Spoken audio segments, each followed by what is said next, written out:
My daughter spent 3 months counting down the days to her 8th birthday party only for my own parents and sister to completely destroy her cake and leave her crying in her bedroom. I thought kicking them out of my house and facing the neighborhood humiliation would be the end of it. I thought the worst was over. Then a few weeks later, a luxury wedding planner called my cell phone threatening to take me to court.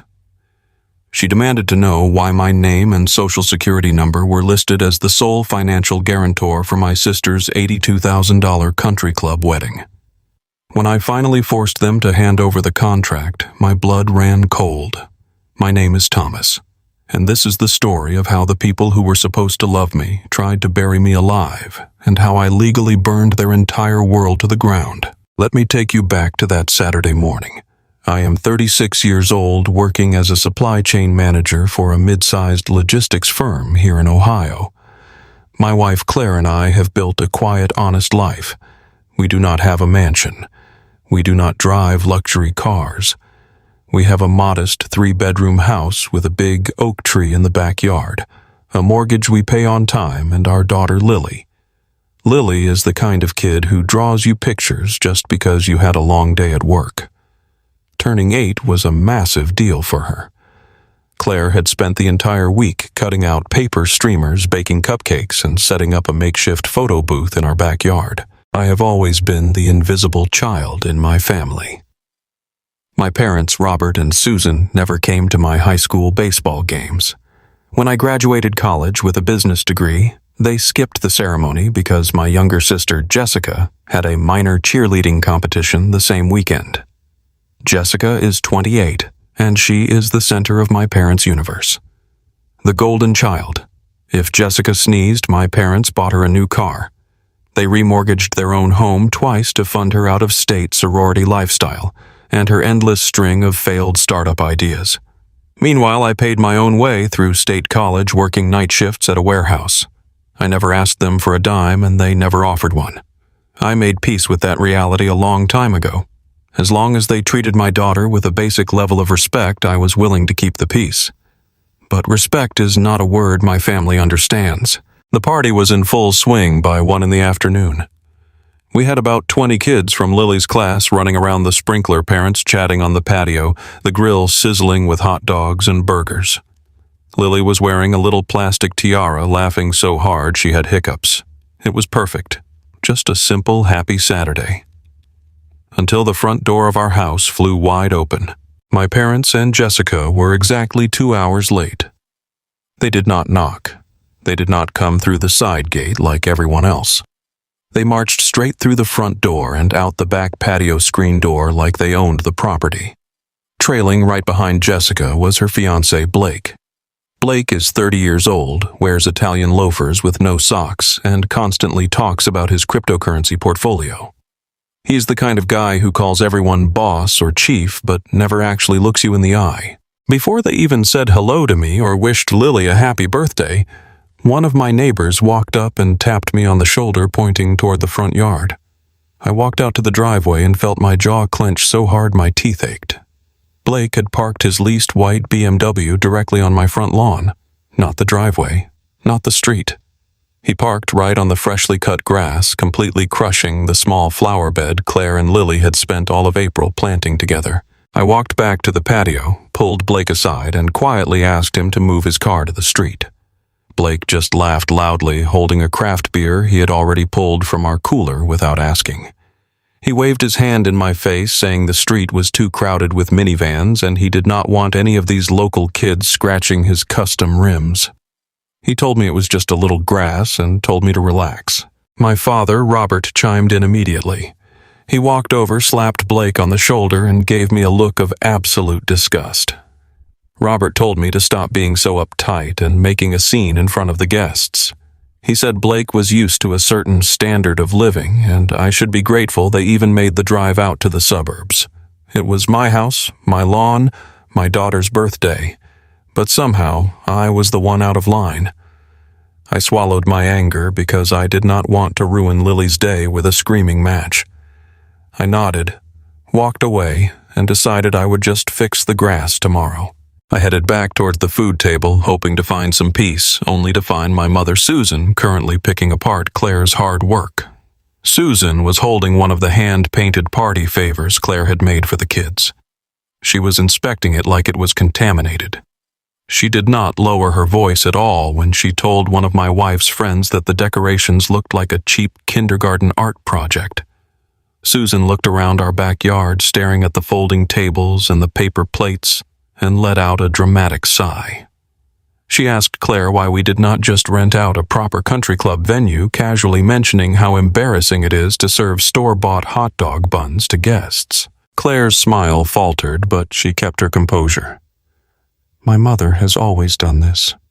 She uses her words like little knives, aiming right for your pride. When Claire and I bought this house 5 years ago, my parents refused to help with the down payment, claiming they were broke and needed to save for retirement. 2 weeks later, they bought Jessica a $40,000 luxury SUV because she complained her older sedan was not safe enough for highway driving. Now, standing in the backyard, they never contributed a single penny toward Susan had the nerve to call our life cheap.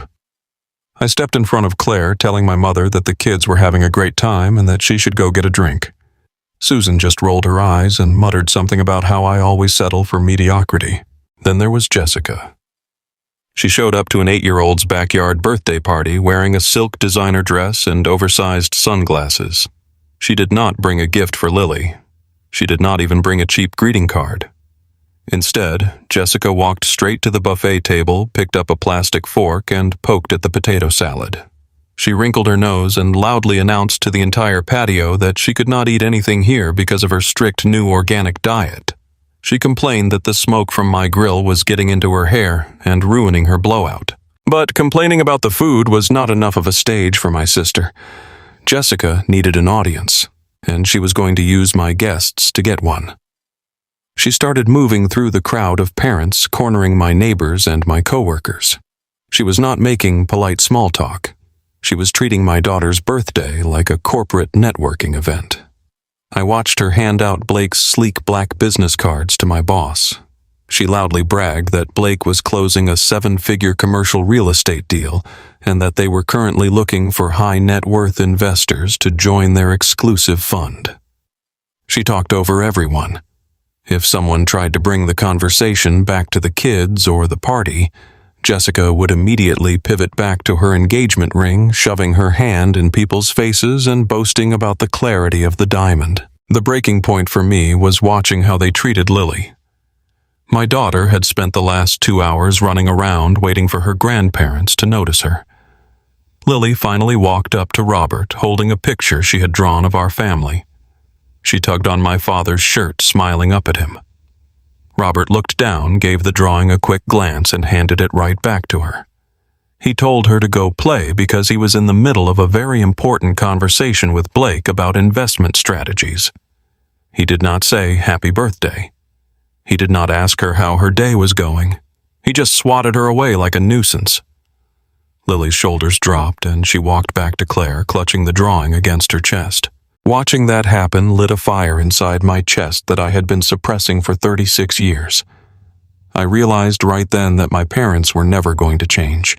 They viewed me as a utility, a boring, responsible background character whose only purpose was to exist quietly so they could pour all their love, attention, and financial resources into Jessica. And now they were passing that exact same disrespect down to my daughter.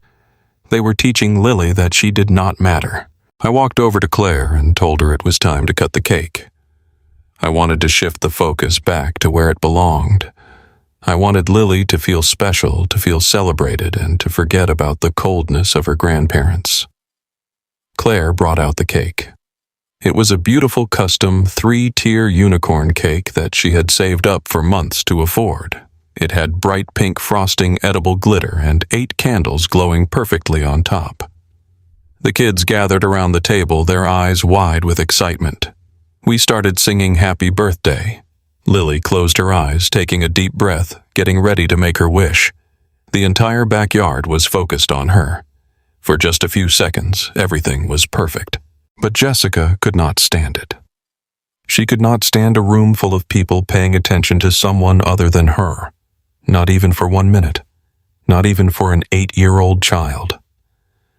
As the song ended and Lily leaned forward to blow out the candles, Jessica loudly clinked a metal spoon against her wine glass. The birthday party was in full swing by 1 in the afternoon. We had about 20 kids from Lily's class running around the sprinkler parents, chatting on the patio, the grill sizzling with hot dogs and burgers. Lily was wearing a little plastic tiara, laughing so hard she had hiccups. It was perfect. Just a simple, happy Saturday. Until the front door of our house flew wide open. My parents and Jessica were exactly 2 hours late. They did not knock. They did not come through the side gate like everyone else. They marched straight through the front door and out the back patio screen door like they owned the property. Trailing right behind Jessica was her fiancé, Blake. Blake is 30 years old, wears Italian loafers with no socks, and constantly talks about his cryptocurrency portfolio. He is the kind of guy who calls everyone boss or chief, but never actually looks you in the eye. Before they even said hello to me or wished Lily a happy birthday, one of my neighbors walked up and tapped me on the shoulder, pointing toward the front yard. I walked out to the driveway and felt my jaw clench so hard my teeth ached. Blake had parked his leased white BMW directly on my front lawn. Not the driveway, not the street. He parked right on the freshly cut grass, completely crushing the small flower bed Claire and Lily had spent all of April planting together. I walked back to the patio, pulled Blake aside, and quietly asked him to move his car to the street. Blake just laughed loudly, holding a craft beer he had already pulled from our cooler without asking. He waved his hand in my face, saying the street was too crowded with minivans, and he did not want any of these local kids scratching his custom rims. He told me it was just a little grass and told me to relax.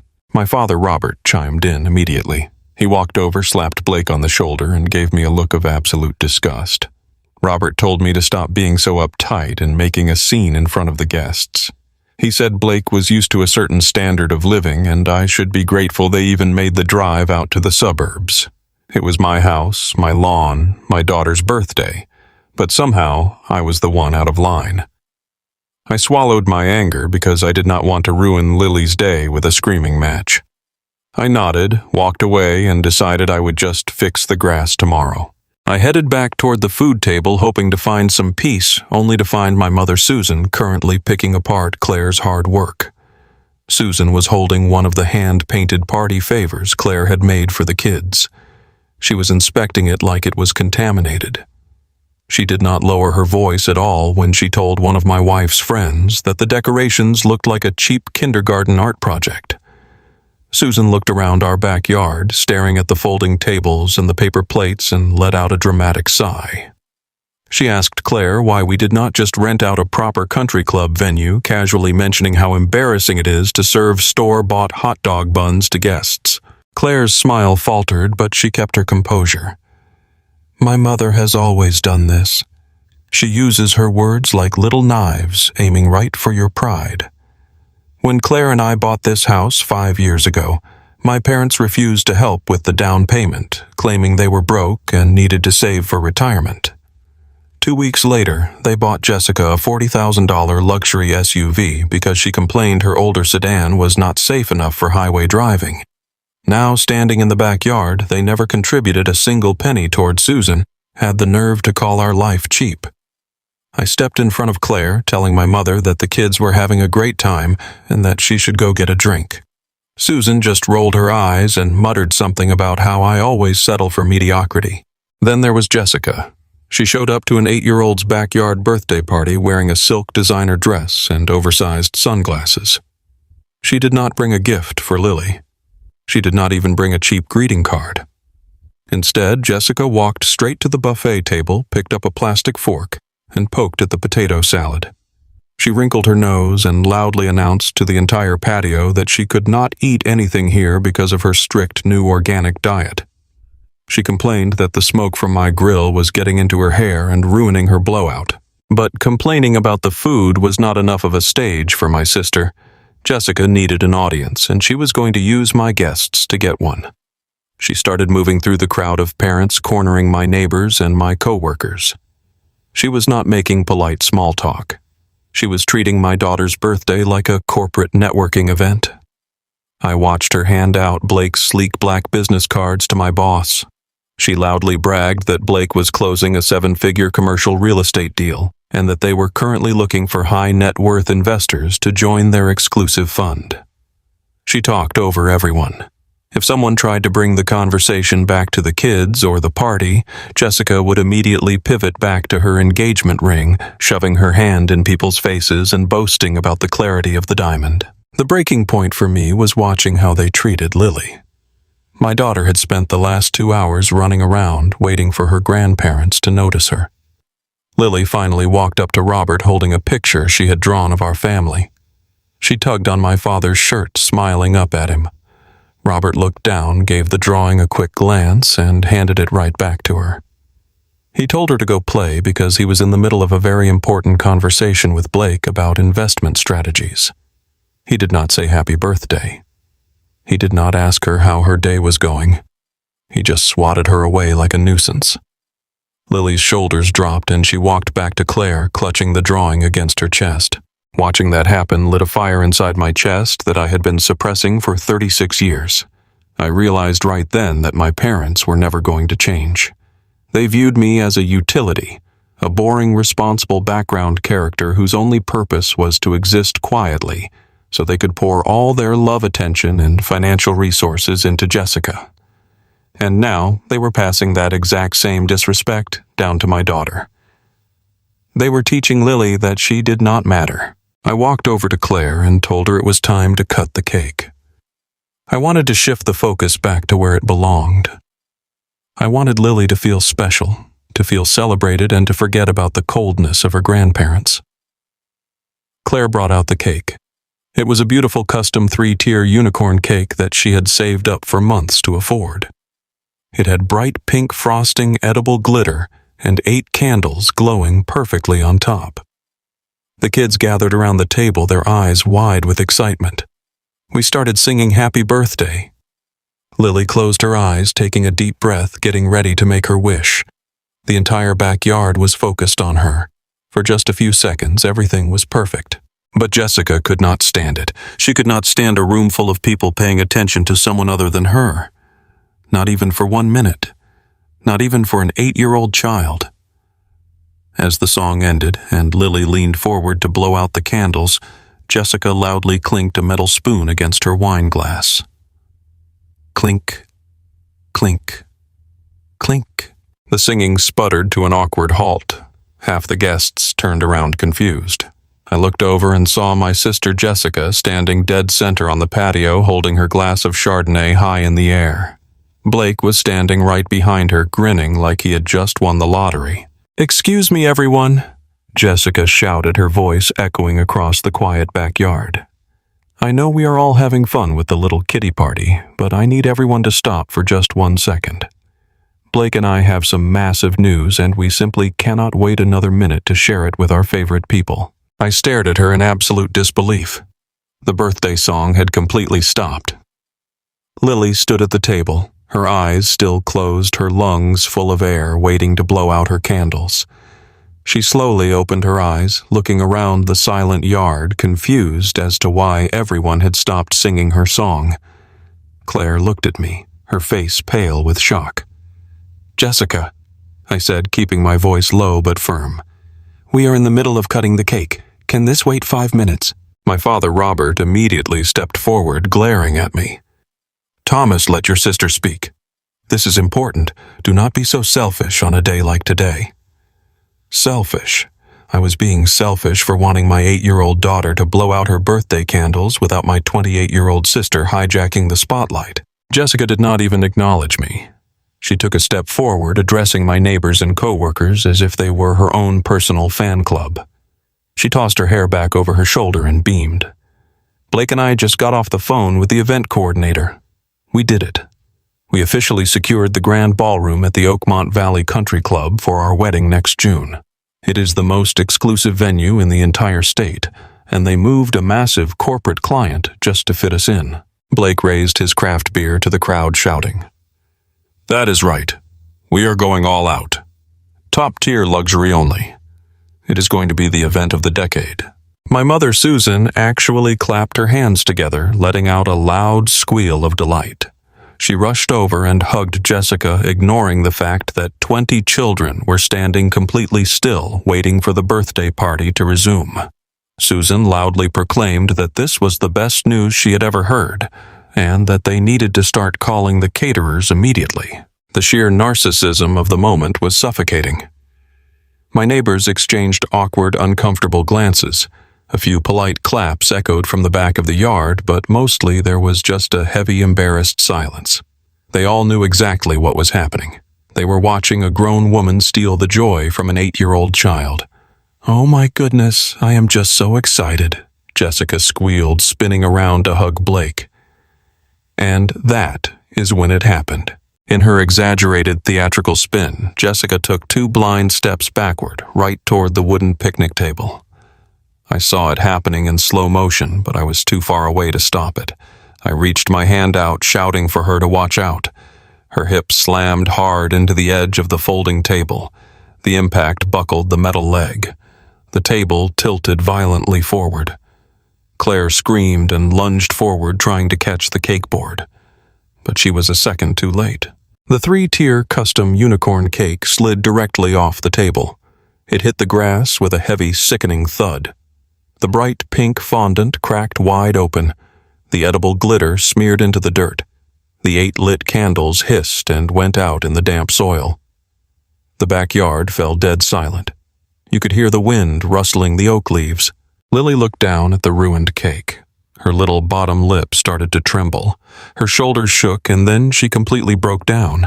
She burst into heavy, heartbreaking sobs, covering her face with her hands. The kids around her stepped back, shocked by the sudden destruction. Claire dropped to her knees right in the dirt, pulling Lily into her arms, tightly hugging our crying daughter. My chest burned with a rage I had never felt before in my entire life. I turned to look at Jessica, expecting to see horror, expecting to see an immediate, desperate apology. Instead, Jessica was looking down at the hem of her designer silk dress, brushing at an invisible spot of frosting.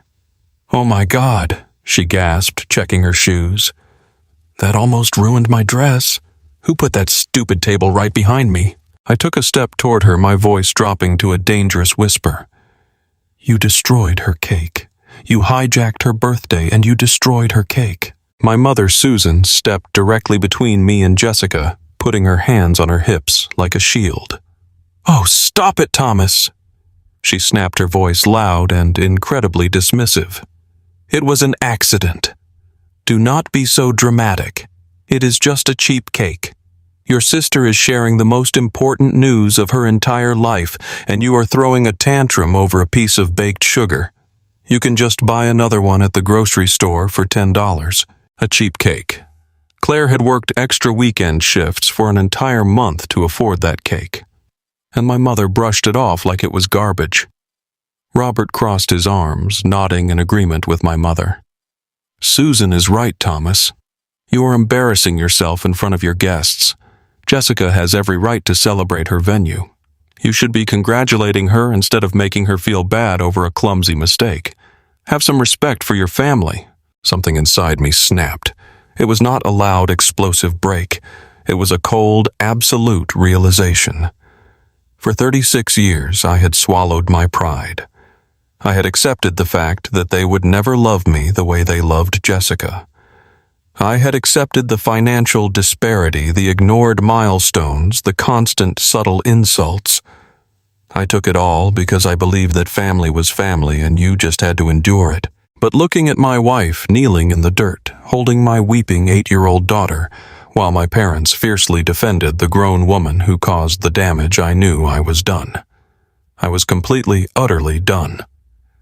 The days of Thomas the Silent Punching Bag were over. I stepped right up to my father, standing inches from his face. I did not yell. I did not scream. I spoke with a voice so hard and so cold it made the surrounding neighbors take a step back. "Get out of my house," I said. Robert blinked, staring at me like I had just spoken a foreign language. "Excuse me?" he asked. I said, "Get out. Right now. All of you." I pointed my finger directly at the wooden side gate. Take your golden child, take her arrogant fiancé, and get off my property." Susan gasped, pressing a hand to her chest in fake outrage. "Thomas, you cannot speak to us this way. We are your parents. You are ruining a family celebration." "This is not a family celebration," I fired back, finally letting my volume rise. "This is my daughter's 8th birthday party. A party you showed up 2 hours late to. A party you contributed nothing to. A party your daughter just destroyed because she cannot stand going 60 seconds without the world worshiping her. You disrespect my wife. You ignore my child. You treat my home like a trash can. We are done. Get out." Blake puffed up his chest, taking a step toward me, trying to act tough. "Hey, buddy, you need to lower your voice. You do not talk to Jessica that way. She did not do anything wrong." I turned my eyes to Blake. "Do not call me buddy," I warned. "And if you do not get your leased vehicle off my front lawn in exactly 2 minutes, I am calling a tow truck and having it impounded at your expense. Move, now." Blake hesitated, looking at my face. He must have seen that I was not bluffing, because he quickly backed down, muttering under his breath and pulling his keys from his pocket. Jessica started crying, but they were angry, humiliated tears, not guilty ones. "You are insane!" "Thomas," she yelled, stomping her foot. "You are just jealous. You have always been jealous of me because your life is so incredibly boring and pathetic. I just wanted to share my happiness, and you have to act like a complete psycho. I am leaving." "Good," I said, pointing at the gate again. "Keep walking." The silence in the backyard was absolute. 50 people stood frozen, holding paper plates and plastic cups, watching the most dramatic expulsion they had ever witnessed. Nobody moved. Nobody said a word. The only sound was my daughter sniffing softly against her mother's shoulder. My parents realized I was not going to back down. The embarrassment of the neighborhood watching them finally broke through their arrogant shell. Robert grabbed Susan's arm, his face bright red with fury. "Come on, Susan," he barked. "We are not staying in a place where we are not appreciated. Let the boy rot in his miserable little suburban life." They turned and marched toward the side gate, moving in a single-file line of pure, outraged entitlement. Blake had already practically sprinted to his car, terrified of the tow truck threat. Jessica marched behind him, keeping her chin high, pretending she was the victim of a massive injustice. I followed them through the gate, walking them all the way down the driveway to make sure they actually left. Blake started his engine, peeling out of the grass, leaving deep, muddy tire tracks across my front lawn. As my parents reached their car, Susan turned around and glared at me. Her face was twisted into a mask of pure venom. I will never forget the look in her eyes. It was not the look of a mother looking at her son. It was the look of an enemy. "You are going to pay for disrespecting this family, Thomas," Susan screamed, standing right in the street for all the neighbors to hear. "You cut us off today, but mark my words. You are going to regret this. We will make sure you remember who you turned your back on." I looked her dead in the eye, feeling a strange sense of liberation wash over my chest. "I hope I never see you again," I replied calmly. They got in their car and slammed the doors, driving away fast enough to squeal the tires on the asphalt. I stood in the driveway for a long moment, letting the quiet afternoon air wash over me. My hands were shaking from the adrenaline, but my mind was completely clear. I had finally drawn the line. I had protected my wife and my daughter from the toxic poison of my parents and my sister. I walked back into the backyard. My neighbors immediately jumped into action, trying to clean up the mess. One of my co-workers had already run to their car and brought back a backup tray of cupcakes they had purchased for their own family dinner. They arranged them on a new table, placing the 8 unlit candles on top of the cupcakes. Claire wiped the dirt off her knees and smiled at me, a look of deep, profound gratitude in her eyes. We rallied the party. We sang the song again. Lily blew out the candles on the cupcakes, and the kids cheered even louder than before. We salvaged the afternoon. We spent the rest of the day playing games, opening presents, and making sure Lily felt like the most important person in the entire world. When the sun finally set and the last guest drove away, I sat on the patio looking at the ruined tire tracks on my front lawn and the smashed fondant in the dirt. I felt a deep, heavy exhaustion, but also a profound sense of peace. I honestly believed the nightmare was over. I thought kicking them out of my life meant I was finally free. I thought my mother, screaming threats from the driveway, was just the desperate anger of a narcissist losing control. I had absolutely no idea that Susan meant every single word she screamed at me. I had no idea that while I was focusing on repairing my daughter's birthday, they had already set a trap that was designed to completely destroy my financial future. The birthday party was just the distraction. The real nightmare was already signed, sealed, and waiting to explode. The immediate 3 weeks following the absolute disaster of the 8th birthday party felt like walking through a heavy fog. For the first few days, the silence inside our house was suffocating. Claire and I focused every single ounce of our energy on making sure Lily felt safe and loved. We wanted to completely erase the traumatic memory of her crying in the dirt over her smashed unicorn cake while her own grandparents defended the woman who ruined it. We took a few days off work and kept her home from school.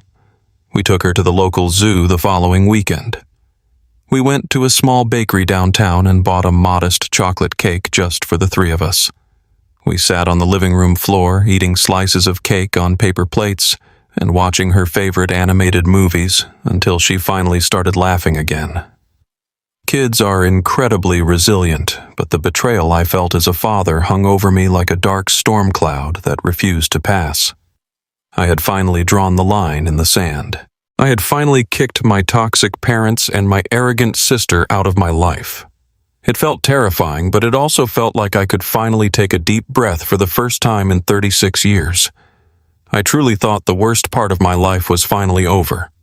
I thought the cancer had been permanently removed. I should have known my family would never simply walk away in silence. My mother, Susan, is a woman who thrives entirely on playing the victim. When she can no longer control you, she will immediately pivot to controlling how everyone else sees you. By the middle of the first week, her relentless smear campaign had officially launched across all social media platforms. Susan started posting long, highly dramatic paragraphs on her Facebook page. She wrote extensively about how heartbreaking it is when a mother sacrifices her entire life for her children, only for them to turn their backs on their own flesh and blood. She posted dozens of pictures of Jessica and Blake holding champagne glasses, talking about how proud she was of her beautiful daughter and her incredibly successful future son-in-law. She made sure to sprinkle in passive-aggressive comments about how some people in this world are just consumed by bitter jealousy and simply cannot handle seeing other family members achieve great things. My aunts, uncles, and extended family members flooded the comment sections with prayers and overwhelming support for my mother. They completely bought her fabricated narrative without ever asking for my side of the story. They painted me as the angry, unsuccessful brother who threw a violent tantrum over a cheap grocery store cake just to ruin his sister's special engagement moment. Claire read the comments and asked me if I wanted to post a response to set the record straight. I shook my head and told her absolutely not. I told my wife that defending ourselves would only give my parents the exact drama and attention they desperately craved. I unfriended my parents. I blocked Jessica and Blake on every platform. I completely locked down our social media profiles and told Claire we were just going to move forward in complete silence. For nearly a month, that strategy actually worked. I threw myself back into my routine at the logistics firm. My job as a supply chain manager requires a massive amount of focus. I spend my days managing complex freight schedules, negotiating with shipping vendors, and making sure corporate operations run smoothly. I am very good at my job. I am respected by my team. My financial life is predictable, modest, and highly secure. Claire and I built our savings account slowly over 10 years. We never missed a mortgage payment. We drive reliable cars that are fully paid off. I pride myself on my financial responsibility because it is the exact opposite of the chaotic debt-fueled vanity that my parents and Jessica live by. I did not need the drama of exclusive country club weddings or leased luxury vehicles to feel like a man. I had a steady paycheck, a loving wife, and a daughter who was safe. I really believed I had won the war simply by refusing to fight on their battlefield. Then came a random Tuesday morning that shattered my entire reality. It was just before 11 o'clock. I was sitting at my desk in the logistics office, staring at a complex spreadsheet of international shipping delays. My cell phone vibrated on the desk. The screen displayed an unknown local number. I assumed it was a local freight dispatcher or a warehouse vendor trying to confirm a delivery route. I picked up the phone and casually answered. The voice on the other end of the line was a woman. She did not sound friendly. She sounded incredibly corporate, rigid, and highly annoyed. She asked if she was speaking with Thomas. I told her, "Yes, this is Thomas. How can I help you?" She introduced herself as Valerie, the Senior Account Director for Lux Events Company. She stated she was calling regarding the Oakmont Valley Country Club wedding account for the upcoming June date. She said she had been trying to reach Jessica and Blake for 3 consecutive days, but all of her calls and emails were being ignored or sent straight to voicemail. I let out a short, confused laugh, leaning back in my office chair. I told Valerie that she definitely had the wrong number, or at least the wrong contact person. I explained calmly that Jessica was indeed my sister, but that we were completely estranged and no longer speaking. I told her I was absolutely not involved in the wedding planning process, and that she needed to keep trying my parents or reach out to Blake's family instead. I politely wished her good luck and was about to pull the phone away from my ear to hang up. Valerie did not laugh. She did not politely accept my explanation. Her voice dropped an entire octave, instantly losing any remaining customer service warmth. She sounded like a hardened debt collector. She told me she was not calling me to discuss floral arrangements or seating charts. She said she was calling me directly because the second massive contract deposit of $25,000 was officially 3 days past due. She stated that her vendors required immediate payment for the imported white orchids, the Wagyu beef carving stations, and the custom-built dance floor. She then delivered a sentence that made the breath catch in my throat. She stated that if the $25,000 wire transfer was not completed by the close of business on Friday, her legal department would initiate immediate proceedings to take me to civil court for the full $82,000 balance of the master wedding contract. I stopped laughing. The ambient noise of my coworkers typing and talking in the office around me completely faded away. I sat up straight, gripping the phone tightly against my ear. I told her she was crazy. I told her I had never spoken to her company. I had never visited the Oakmont Valley Country Club, and I had absolutely never signed a contract for any wedding, let alone one costing $82,000. I told her this must be a clerical error or a severe misunderstanding. Valerie sighed, sounding completely bored by what she clearly assumed was just another deadbeat client trying to wriggle out of a massive financial obligation. I heard the sound of her typing aggressively on a keyboard. She told me there was no misunderstanding. She said my name was listed as the primary financial guarantor on the master agreement. I demanded she read the information on the file. She read my full legal name. She read my exact date of birth. She read my old permanent address from over a decade ago, back when I still lived in my parents' house during college. And then, with absolute clinical precision, she read my full 9-digit social security number perfectly over the phone. My stomach completely dropped. The blood drained from my face and ran ice cold through my veins. The air in my office suddenly felt far too thin to breathe. My vision blurred as I stared blindly at the spreadsheet on my computer monitor. They did not just ruin a birthday party. They did not just insult my wife and disrespect my daughter. My parents and my sister had somehow bypassed all legal boundaries and committed full-scale identity theft to fund a luxury event they could never afford on their own. I knew immediately how they did it. My parents still had boxes of my old tax returns and college loan documents stored in their attic. They knew I had spent the last 15 years meticulously building a flawless 810 credit score. They knew Blake was a fraud with no real money, and they knew Jessica had maxed out every credit card in her name. My pristine financial record was the only possible way they could ever pass the strict credit checks required by the most elite country club in the state. I sat frozen at my desk, clutching the phone while Valerie demanded to know how I intended to process the $25,000 payment. The absolute malevolence of my own family crushed down on my chest like a physical weight. They had weaponized my identity. If I ignored this, the venue would send the $82,000 debt to collections. They would sue me. They could garnish my wages, place a lien on the house Claire and I worked so hard to buy, and completely bankrupt my family. Everything I had built to protect my wife and my daughter was suddenly entirely on the line, all to pay for a party I had just been thrown out of. I did not even say goodbye to Valerie. I hung up the phone, grabbed my keys, and walked straight out of my office. I did not tell my boss where I was going. I did not care if I got fired. My mind was spinning so fast I could barely see straight. The drive from my logistics firm to the Lux Events corporate office took 45 minutes, but it felt like 3 seconds. My knuckles were completely white, gripping the steering wheel. My heart was hammering against my ribs so violently I thought I was going to have a heart attack. I kept replaying Valerie reading my social security number over and over in my head. How did they get it? How could my parents possibly bypass all the security questions to bind me to an $82,000 contract? Then it hit me like a physical punch to the gut. When I was 19 years old and working my way through state college, I still lived in my childhood bedroom. My parents had an old metal filing cabinet in their attic where they kept every single tax return, banking document, and piece of mail that ever came through the house.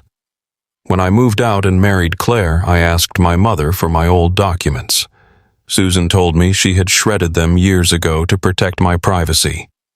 I believed her. I had no reason not to believe my own mother. But she had lied. She kept them.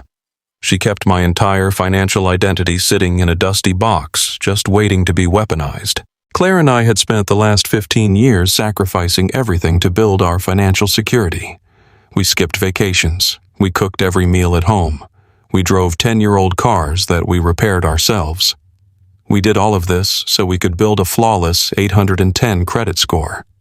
That number was not just a financial metric to me. It was my safety net. It was the guarantee that if Lily ever got sick, or if the economy crashed, my family would survive.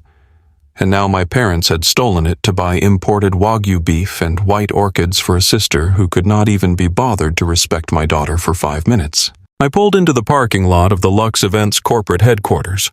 The building was an imposing glass structure sitting in the most expensive commercial district in the city. The parking lot was filled with luxury vehicles. I parked my older sedan right between a Range Rover and a sleek black Porsche. I did not care how out of place I looked. I was wearing my standard warehouse floor boots and a plain blue button-down work shirt. I marched through the heavy glass double doors and walked straight up to the massive marble reception desk. The receptionist looked up at me with a polite but highly condescending smile. She asked if I had an appointment. I told her I did not need an appointment and that I needed to speak with Valerie immediately. The receptionist tried to brush me off, telling me that Valerie was in a private client consultation, but I completely cut her off. I planted both my hands flat on the cool marble desk and leaned forward. I spoke in a voice so low and serious that it caused the receptionist to physically lean back in her chair. I told her my name is Thomas. I told her Valerie just threatened to sue me for $82,000 over a wedding I have absolutely nothing to do with. I said if Valerie does not walk out here in exactly 60 seconds, my next phone call will be to the state fraud department and my lawyer. The receptionist swallowed hard, picked up her desk phone, and whispered frantically into the receiver. Less than a minute later, a woman in a sharp-tailored suit walked out from a glass conference room. She had a tight, annoyed expression on her face. She walked up to me and asked if I was Thomas. I told her I was. She crossed her arms and told me that coming to her office and causing a scene would not erase a legally binding contract. She said people get cold feet about wedding budgets all the time, but that I was still legally obligated to clear the $25,000 past due balance by Friday. I did not raise my voice. I looked her dead in the eyes and told her I am not getting cold feet because it is not my wedding. I told her I am the victim of identity theft. I demanded that she take me to her office and show me the physical paperwork they had on file. I wanted to see exactly how my parents had managed to execute this massive fraud. Valerie hesitated for a moment, but the absolute certainty in my voice must have convinced her that I was not bluffing. She turned around and told me to follow her. Valerie's office was overly decorated with massive floral arrangements and framed photos of high society weddings. She sat down at her sleek desk and opened a heavy filing drawer. She pulled out a thick, premium leather-bound folder and dropped it onto the desk in front of me. She opened the cover and slid it toward my side of the desk. "This is the master vendor agreement," Valerie said, tapping her manicured fingernail against the thick stack of paper. "It was signed and verified 3 months ago. Your sister Jessica and her fiancé Blake are listed as the primary clients. You are listed right here as the primary financial guarantor." I stared down at the paperwork. There it was in black and white. A massive $82,000 contract detailing everything from a 10-piece live band to custom crystal centerpieces to an open premium liquor bar. I flipped to the third page. My full legal name was printed at the top. Underneath it was my current home address. Underneath that was my social security number. But the real horror was on the final signature page. There was a digital signature bearing my name. Beside it was a timestamp and an IP address. I recognized the zip code immediately. It was the exact zip code of my parents' house. But the venue did not just take a digital signature for an $82,000 liability. They required physical proof of identity. I flipped to the very last page of the file and felt all the air leave my lungs. Stapled to the back of the contract was a printed photocopy of an old driver license. It was my face. It was my name. But the issue date was 10 years ago. It was the license I had lost right before I moved out of my parents' house. I had assumed it fell out of my pocket somewhere on the college campus.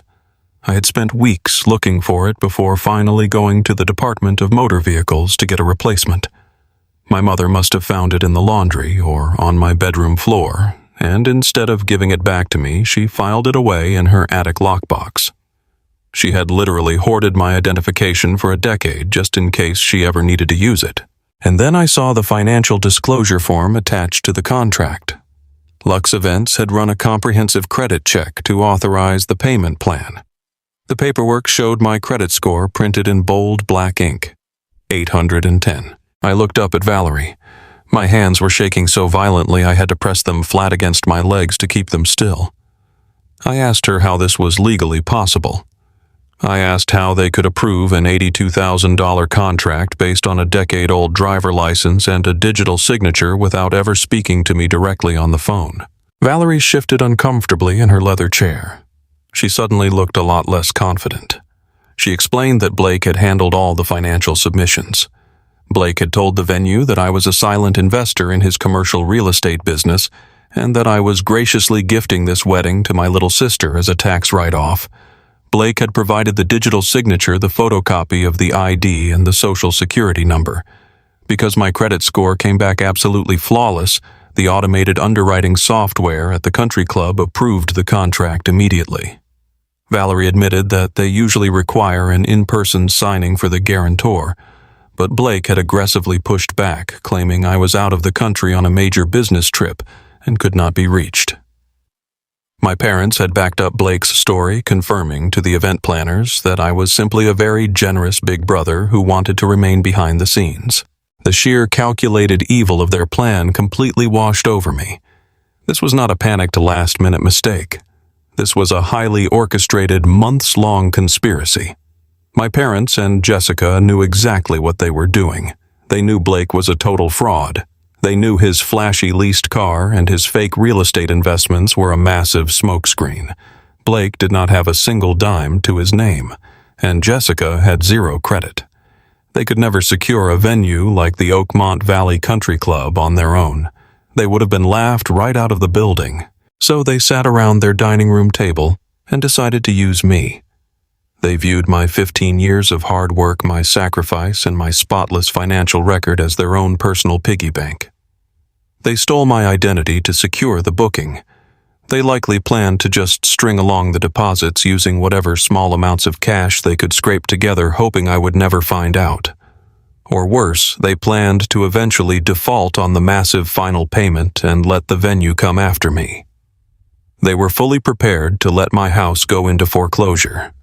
They were fully prepared to let my family go bankrupt just so Jessica could wear a designer dress and show off for her shallow friends for one single night. They hated me. They truly deeply hated me. You do not do this to someone you love. You do not do this to someone you even casually respect. You only do this to someone you view as completely disposable. I remembered my mother screaming at me from my driveway after she ruined my daughter's birthday. "You are going to pay for disrespecting this family," she had yelled. "We will make sure you remember who you turned your back on." She was not just angry about being kicked out of a backyard barbecue. She was terrified. She was terrified because she knew my name was already on this fraudulent contract. She was projecting her own guilt, pretending I was the villain while she actively held a knife to my financial throat. Valerie watched my face change. She leaned forward and asked me if I was going to call the police. She said if I canceled the contract now, they would immediately halt all services, but I would still be held liable for the non-refundable 50% deposit, which was over $40,000. She told me the country club does not simply absorb losses of that magnitude, and their legal team would enforce the debt against my name until the fraud investigation was complete. I sat there in the quiet luxury of her office, staring at the forged signature on the paper. For 36 years, I had been the good guy. I had been the responsible son who took the high road, who absorbed the insults, who walked away to keep the peace. I had always believed that fighting back would only make me look as crazy and toxic as they were. But keeping the peace had just cost me $82,000. Keeping the peace had just put my daughter's future in jeopardy.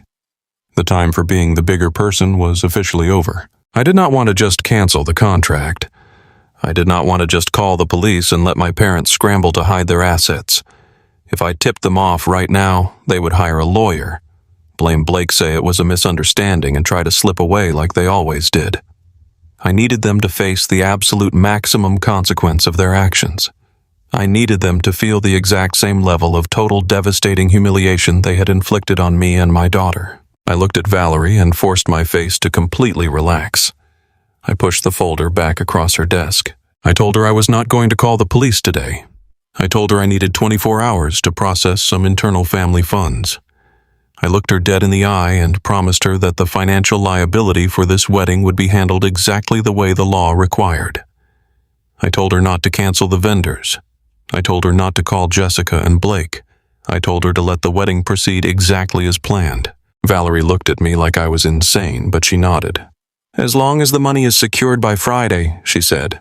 I stood up from the chair, smoothing out my work shirt.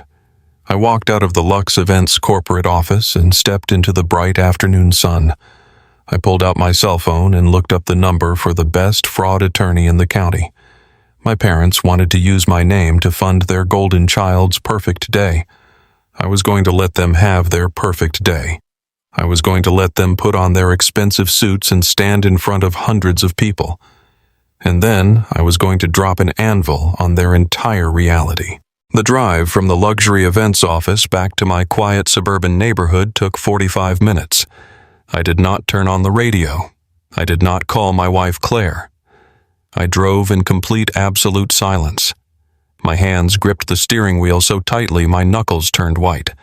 Every time I blinked, I saw the photocopy of my old driver's license and my 9-digit social security number printed in bold black ink on that $82,000 wedding contract. My parents had kept my old tax documents from when I was 19 years old, living in my childhood bedroom and trying to put myself through state college. When I moved out, I had explicitly asked my mother for those files. Susan had looked me right in the eyes and promised me she had shredded everything to protect my privacy. It was a complete lie. She had packed my entire financial identity into a dusty metal lockbox in her attic, just waiting for the perfect moment to weaponize it. They knew Claire and I had spent 15 years living incredibly frugally. We skipped vacations. We drove older cars. We cooked every meal at home so we could build a flawless 810 credit score. That number was the only safety net protecting my wife and my 8-year-old daughter Lily. And my parents had stolen it to buy imported Wagyu beef and custom floral arches for a sister who could not even go 5 minutes without making a child cry. I pulled into my parents' pristine driveway. The sun was just starting to set, casting long shadows across their perfectly manicured lawn. Sure enough, Blake's leased white BMW was parked right near the front door. I turned off the engine and sat in the quiet car for a moment. For 36 years I had been the peacemaker. I had always been the responsible, quiet son who swallowed every insult, every backhanded compliment, and every blatant act of favoritism just to keep the peace. But sitting in my car, staring at their front door, the peacemaker inside me completely died. They had crossed a line that could never be uncrossed. They were willing to bankrupt my family for a single night of showing off. I got out of my car, clutching the thick folder containing the forged contract. I marched up the brick walkway. I did not bother knocking. I grabbed the heavy brass handle and shoved the front door open so hard it hit the interior wall with a massive crack. I walked straight down the hallway and turned into the formal dining room. The scene waiting for me was perfectly domestic, perfectly arrogant, and absolutely sickening. My father Robert was sitting at the head of the long mahogany dining table pouring a glass of expensive red wine. My mother Susan was laughing at a joke Blake had just made. Jessica was sitting there in a cashmere sweater twirling a silver fork in her pasta. They were having a beautiful, peaceful family dinner funded by the financial safety net I had sacrificed my youth to build. The heavy thud of the front door made all 4 of them jump. They turned their heads and stared at me. They did not look guilty. They did not look terrified that their massive fraud had just been discovered. They just looked highly annoyed. They looked like I was a beggar interrupting a royal banquet. "Thomas, what on earth is wrong with you?" my mother. Susan snapped, setting her wine glass down hard on the table. "You cannot just break into our house like a maniac. We are in the middle of dinner." I did not say a single word. I walked straight up to the center of the mahogany table. I raised the thick folder and slammed it down onto the polished wood. The impact rattled their dinner plates and sent a splash of red wine spilling onto the pristine white tablecloth. I stood there breathing heavy, staring a hole directly through my father. I reached down, flipped the folder open, and pointed directly at the final signature page. "I know about the Oakmont Valley Country Club," I said, my voice dangerously low. "I know about the $25,000 late payment. I know about the forged digital signature. And I know exactly how you stole my social security number to guarantee an $82,000 luxury wedding contract." For exactly 3 seconds, the dining room was completely dead silent. You could hear the grandfather clock ticking out in the hallway. I waited for the panic. I waited for the apologies. I waited for my father to hang his head in shame, or for my mother to start crying and begging for my forgiveness. I expected them to realize that they had been caught committing a massive financial crime. But that is the thing about deeply toxic people. They do not feel guilt. They only feel justified. My father Robert did not flinch.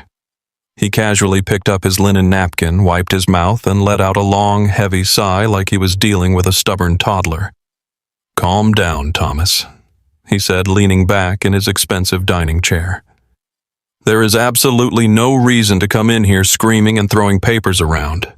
We were going to tell you about the financing arrangement next week once the final details were ironed out." I stared at him in absolute disbelief. "You were going to tell me next week you committed wire fraud. You stole my identity to secure an $82,000 line of credit. If I do not pay the venue $25,000 by this Friday, I am going to be sued. They will put a lien on my house." Susan rolled her eyes, letting out a loud theatrical scoff. "Oh, please, Thomas, stop being so dramatic," she said, waving her hand dismissively in the air. "Nobody is going to sue you. Nobody is putting a lien on your little house. You are acting like a complete lunatic over a simple family favor."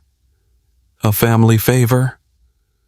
I repeated, my voice finally rising despite my best efforts to stay calm. You used my name without my permission to buy a party. Susan stood up from the table, planting her hands on her hips. She looked at me with a mixture of pity and absolute contempt. Your sister deserves a perfect day, Thomas. She is marrying into a wonderful social circle, and this wedding needs to reflect our family standards. Blake's money is currently tied up in some very complex real estate investments right now. His assets are simply not liquid enough this month to clear the country club credit check. We needed a strong credit score to secure the date before someone else booked the grand ballroom. You have the 810 credit score, Thomas. It was just sitting there doing nothing. I felt a sickening wave of dizziness wash over me. She actually believed what she was saying. She genuinely believed that my pristine credit score, which I built by working 60-hour weeks and tracking every single dollar, was public family property. It is what families do. Susan continued stepping closer to me, trying to use her classic guilt trip tactics. We step up for each other when things get complicated. We are paying the monthly statements, Thomas.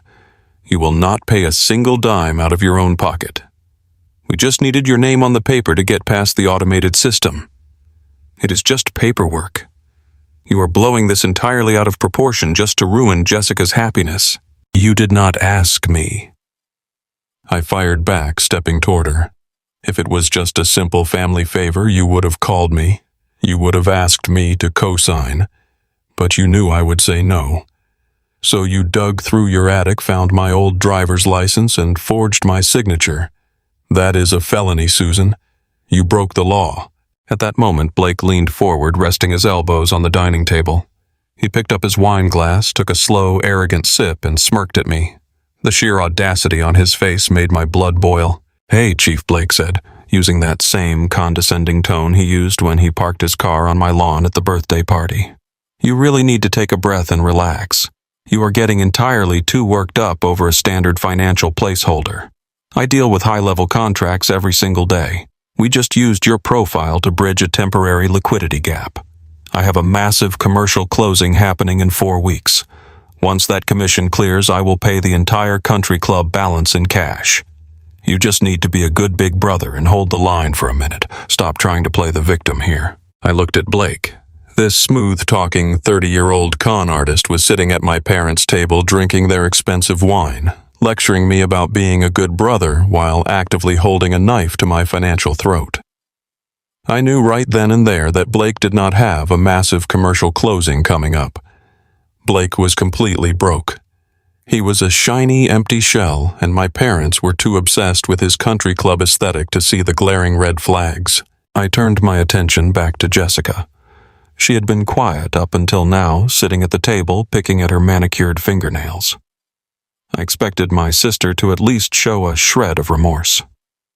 We grew up in the same house. She knew how hard I worked. She knew Claire and I were saving every penny for Lily to go to college. Jessica, looking right at me, I said, my voice trembling with raw anger. Tell me you did not know about this. Tell me you did not know they stole my identity to pay for your wedding. Jessica looked up at me.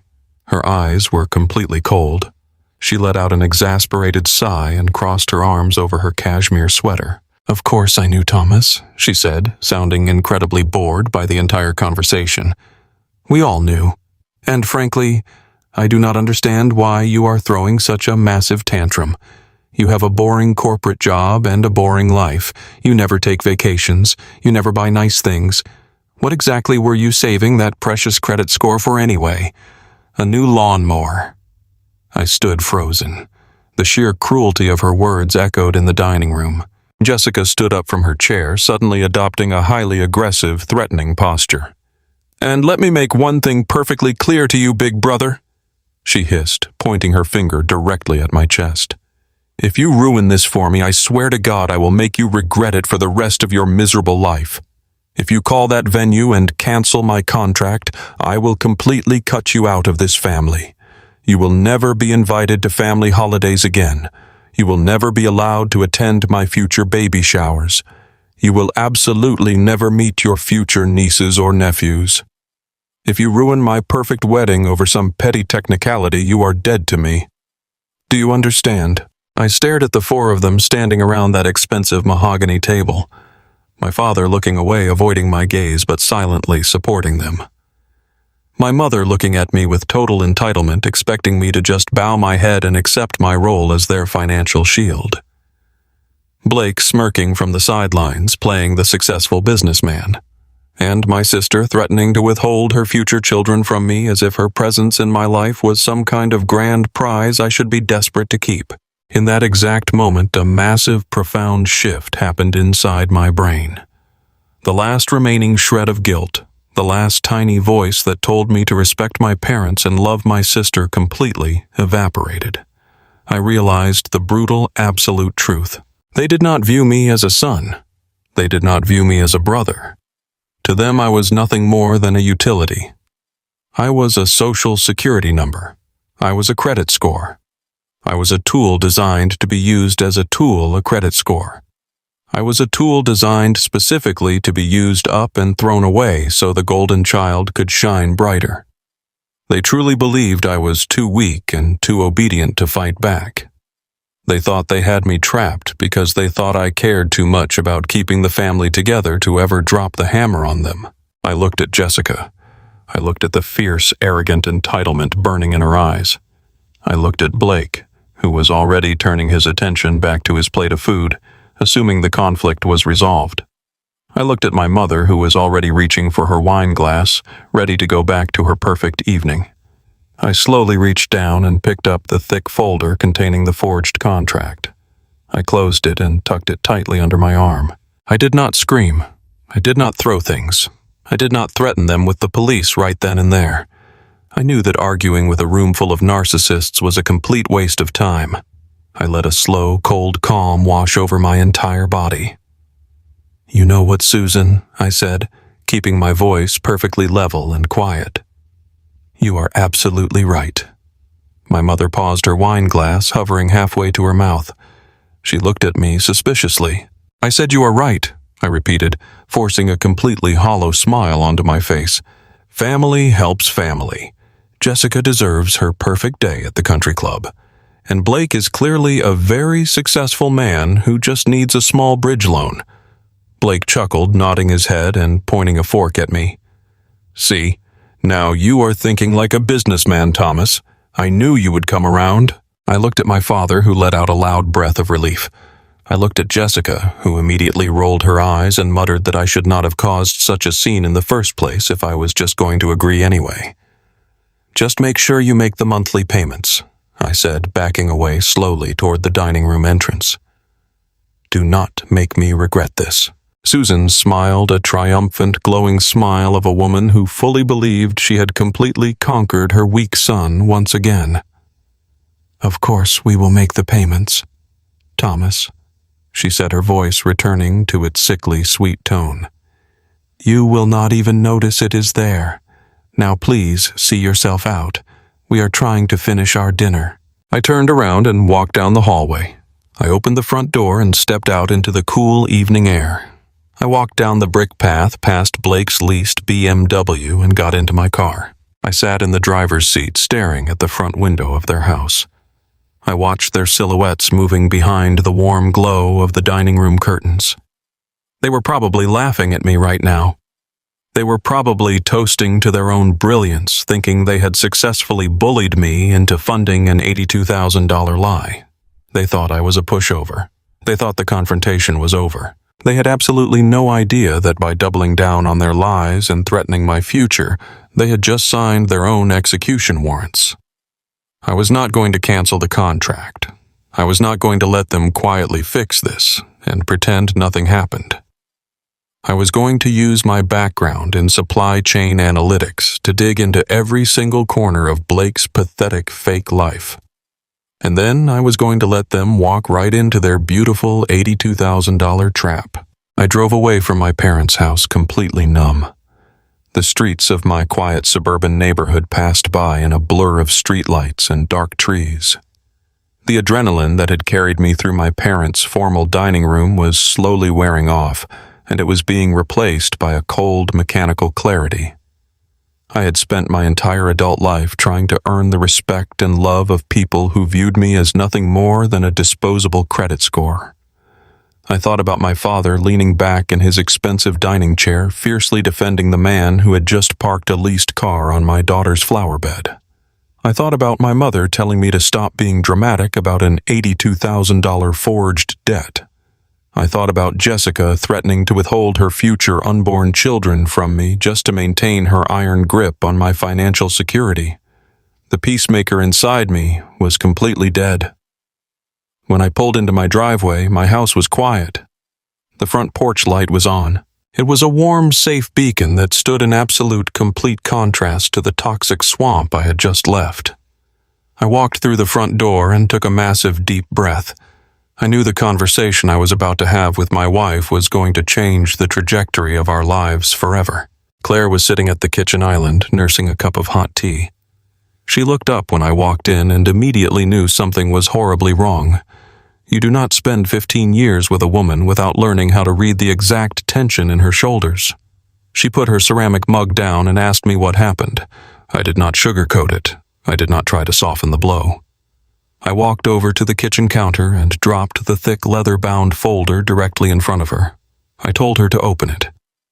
I watched my beautiful, hard-working wife open the file and scan the first page. I watched her eyes widen in absolute horror as she saw the $82,000 total. I watched the color completely drain from her face as she flipped to the final signature page and saw my forged digital signature, my 9-digit social security number, and the photocopy of my old expired driver's license. I explained everything. I told her about the terrifying phone call from the luxury wedding planner at the logistics firm. I told her about the missed $25,000 payment that was currently threatening our financial stability. I told her how my parents had hoarded my old tax documents in their attic for a decade and handed them over to Blake. I told her about the confrontation at the dining room table where my own mother casually admitted to the crime and told me it was my duty to finance my sister's vanity project. Claire did not cry. She did not panic.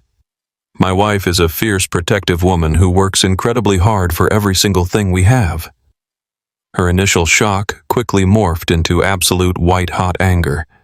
She looked at the forged signature, and then she looked at me. Her voice was steady and completely devoid of fear. She asked me what we were going to do. She did not ask if we should just pay the $25,000 to make it go away. She did not suggest we try to negotiate a peaceful resolution with my family. She knew exactly what this was. This was a direct declaration of war on our financial survival. I told Claire they wanted me to just roll over and accept the $82,000 liability. I told her they honestly believed I was too weak to fight back because I had always walked away to keep the peace. Claire reached across the kitchen island and grabbed my hand. Her grip was iron tight. She looked me dead in the eye and told me we were done playing nice. We were done making excuses for their relentless abuse. She said they aimed a loaded weapon at our daughter's future, and it was time to burn their entire house of cards to the ground. I nodded. I took the folder from the counter, walked straight into my home office, and booted up my computer. My parents and Jessica truly believed Blake was a wealthy commercial real estate tycoon. They believed his flashy suits, his endless corporate business buzzwords, and his leased luxury car were absolute proof of his incredible success. They were blinded by the exact kind of superficial wealth they constantly worshipped. But they forgot what I do for a living. I manage supply chains for a large corporation. I track multi-million-dollar international freight assets. I aggressively vet high-level corporate vendors. I conduct rigorous forensic audits on massive shipping manifests to expose fraud and mitigate financial risk. Tracing a local con artist was not just within my skill set. It was exactly what I did every single day of my professional life. I opened a blank spreadsheet and began my audit. I started with the basics. I pulled out the sleek black business card Blake had forced into my boss's hand at the birthday party. The card listed a highly corporate-sounding company name and an address in an incredibly expensive downtown commercial district. I ran a standard property record search on that specific address using municipal databases. It took me less than 5 minutes to discover that the address did not belong to a commercial real estate firm. It did not belong to a corporate high-rise. It was a virtual mailbox service. It was a place where you pay $50 a month to have a fancy street address printed on your mail, while you actually operate your business out of a basement or a coffee shop. Blake did not have an office. He did not have a corporate headquarters. He had a rented post office box. I dug much deeper. I utilized public state business registry databases to pull the incorporation documents for his highly advertised company. The company had been formed barely 8 months ago. There was no board of directors. There were no listed corporate assets. There were no commercial properties associated with the holding company. It was a blatant empty shell corporation designed to look impressive on paper. But the real gold mine opened up when I ran a comprehensive civil background check on Blake's actual legal name in the neighboring state where he claimed he used to live before moving to Ohio to be with Jessica. The search results loaded on my computer screen, and I almost laughed out loud at the sheer magnitude of the lies. Blake was not a commercial real estate investor. Blake was a walking financial disaster. The public court records showed 2 separate active tax liens filed against him by the federal government for unpaid income taxes spanning back 4 consecutive years. He owed the government over $40,000. But that was just the beginning of his legal mess. I found a civil judgment against him from a previous landlord for 6 months of unpaid residential rent. I found another court filing indicating that just 2 years ago, a bank had successfully repossessed his previous vehicle after he defaulted on the loan for 9 consecutive months. This was the man parking a leased BMW on my front lawn and calling me chief. This was the man my father praised at the dinner table as the highly successful son he always wanted. I sat back in my office chair staring at the bright glow of my computer monitor. The puzzle pieces were rapidly snapping together, forming a terrifyingly clear picture of Blake's actual endgame. Blake was not just using my pristine credit score to secure a fancy venue because his money was temporarily tied up in complex investments. Blake was drowning in massive, insurmountable debt. He had conned my sister and my parents into believing he was incredibly rich because he desperately needed a wealthy family to bail him out. But my parents were not actually wealthy. They lived completely on credit. They had remortgaged their house to fund Jessica's lifestyle, and they had absolutely no liquid cash left to give him. When Blake realized my parents could not actually pay for a luxury country club wedding, he quickly pivoted. He found out about my flawless 810 credit score, and he convinced my desperate status-obsessed parents to steal my identity. But an $82,000 country club wedding does not fix federal tax liens. It does not pay off a repossessed car or a massive civil judgment. Why would a broke con artist insist on throwing an incredibly expensive luxury wedding instead of just running away? And then the final horrifying realization hit me like a freight train. I opened the copied wedding contract and frantically scrolled down to the guest list numbers. They had invited over 300 people. 300 high society guests, wealthy neighbors, corporate clients, and distant relatives. All of them bringing envelopes. All of them bringing generous cash gifts. Blake was using my stolen identity to finance the event of the decade entirely on credit, so he could physically walk away with tens of thousands of dollars in cash gifts on the actual night of the wedding. He was going to pocket all the envelope money from the 300 guests to pay off his massive federal tax liens and his outstanding civil judgments. And when the $82,000 final bill came due 30 days later, Blake and Jessica would simply default. The luxury country club would not go after them because their names were not legally on the financial guarantee. The country club would come directly after me. Blake was planning to siphon all the gift money to save himself from federal court, while leaving my family completely bankrupt and holding the massive bag for his fake luxury lifestyle. I called Claire into the home office. I pointed at the computer screen and walked her through every single piece of evidence. I showed her the active tax liens, the out-of-state vehicle repossession, and the virtual mailbox business address. I carefully explained his master plan to steal the cash gifts and leave us completely financially destroyed. Claire stared at the screen, her breathing heavy with pure outrage. "They are going to destroy us," she whispered, her voice shaking with a terrifying anger. "If we do not stop this right now, they will literally take our home to pay for their crime." I hit the print button. I printed out every single court document, every tax lien record, and every page of the forged country club contract. I stacked the papers neatly on my office desk. The sheer volume of evidence was absolutely overwhelming. It was a massive, undeniable paper trail of fraud, deception, and grand theft. I looked at Claire. I told her we are not just going to stop this. I told her if I simply pick up the phone and cancel the contract today, my parents and Blake will just invent another lie. They will claim it was a clerical error. They will say I authorized it and then changed my mind. They will scramble to hide their assets, cover their tracks, and Blake will just move on to his next con without facing a single consequence. I told her that was not good enough. They had shown absolutely no mercy when they decided to steal my identity and put our daughter's entire future at risk. They had shown no mercy when they laughed in my face at the dining room table and told me to just be a good brother. I was not going to show them any mercy in return. I told Claire I was going to use their own massive arrogance against them.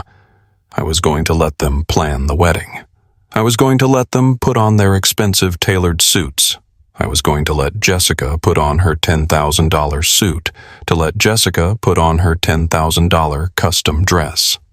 I was going to let them invite all 300 of their guests to the most exclusive country club in the state. I was going to let them stand under the bright lights, surrounded by all the wealth and status they worshipped.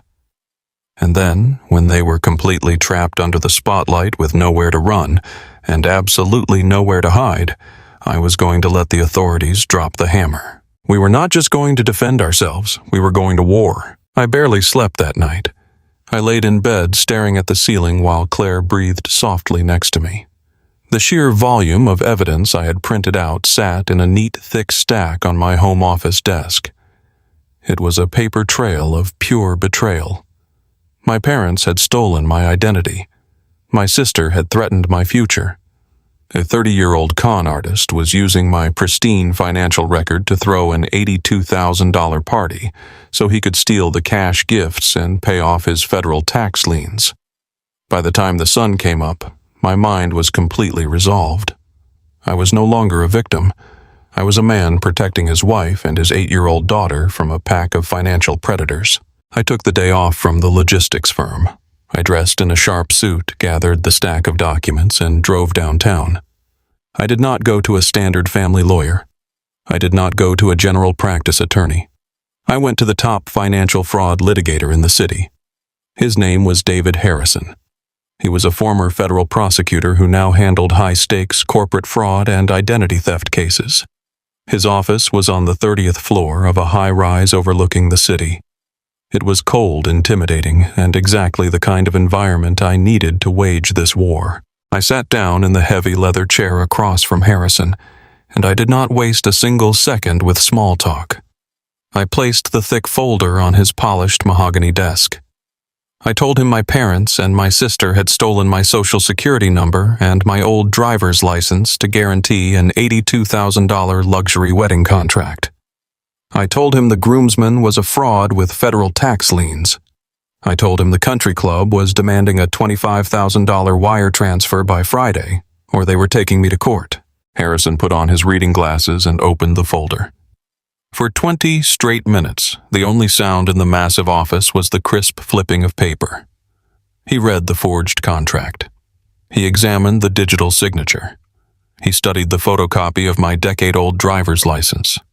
He read through every single page of the background check I had compiled on Blake, including the tax liens, the civil judgments, and the virtual mailbox business address. When Harrison finally took off his glasses, he leaned back in his chair and let out a low whistle. He looked at me with a mixture of professional respect and deep personal sympathy. "Thomas," he said, his voice gravelly and completely serious, I have prosecuted corporate embezzlers and I have sued offshore scammers. But the level of calculated intimate betrayal required for your own parents to do this to you is absolutely staggering. They did not just make a mistake. They executed a highly coordinated financial crime. I asked him what my exact liability was. I asked him if the country club could actually put a lien on the house I owned with Claire. Harrison shook his head and leaned forward, resting his arms on the desk.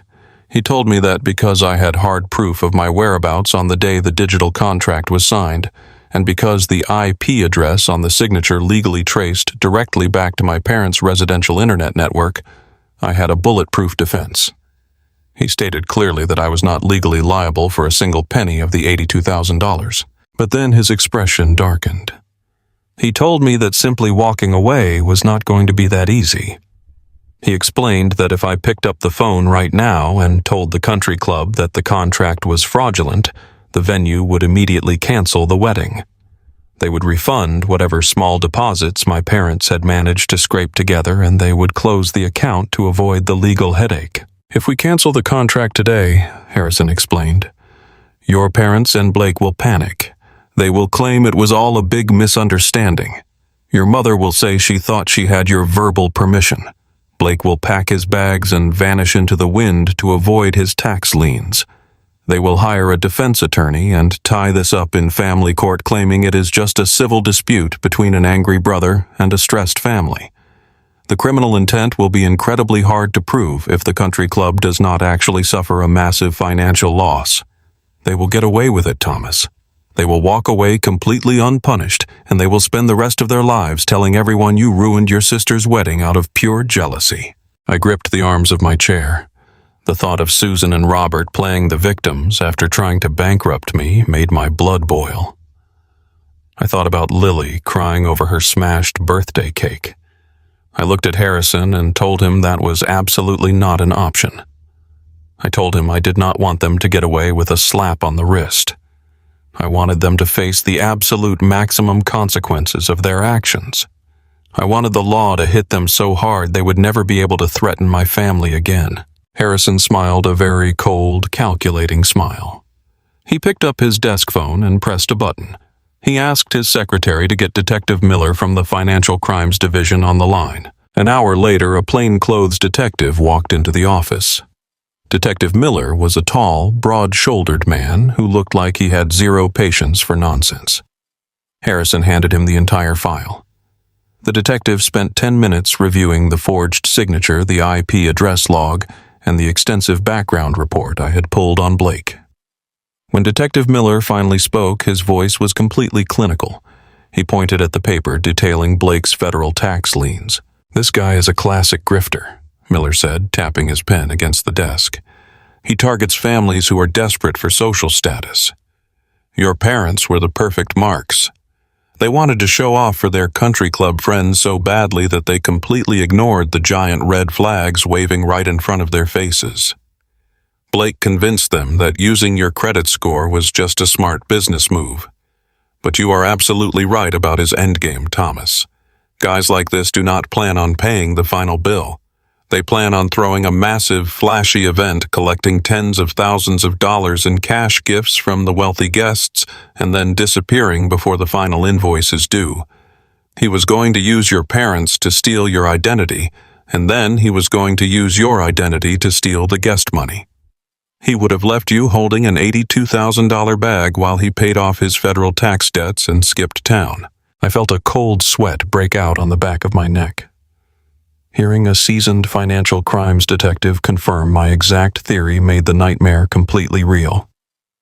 My parents were not just arrogant. They were actively participating in a massive criminal conspiracy, and they did not even care that I was the one who was going to be destroyed in the process. I asked the detective and the lawyer exactly what we needed to do. I told them I was willing to do whatever it took to completely sever my liability and ensure the criminal charges locked directly onto the people responsible. Harrison and Miller looked at each other. They laid out a strategy that was so brilliant and so ruthless it almost took my breath away. They explained that to ensure felony charges of identity theft and wire fraud across state lines, We had to let the crime reach its absolute peak. We had to execute a silent sting operation. If we tipped off my parents or the luxury wedding planner today, the crime would be interrupted. The financial damages would be minimal, and the prosecutor might only pursue misdemeanor charges. But if we waited until the very last possible moment, the trap would become completely inescapable. "Here is what you are going to do," Harrison said, pulling out a legal pad and a pen. "Right now, before you leave this office, we are going to file a hard legal freeze on your Social Security number with all 3 major credit bureaus. We are going to sign sworn legal affidavits documenting the exact time and date you discovered the forgery. Detective Miller is going to open an official active felony fraud investigation using the IP address from your parents' house. We will build an impenetrable legal wall around you and your assets. You will be completely protected." Harrison paused, making sure I was making direct eye contact with him. "But Thomas," he continued, "you cannot say a single word to your family. You cannot call the wedding planner back.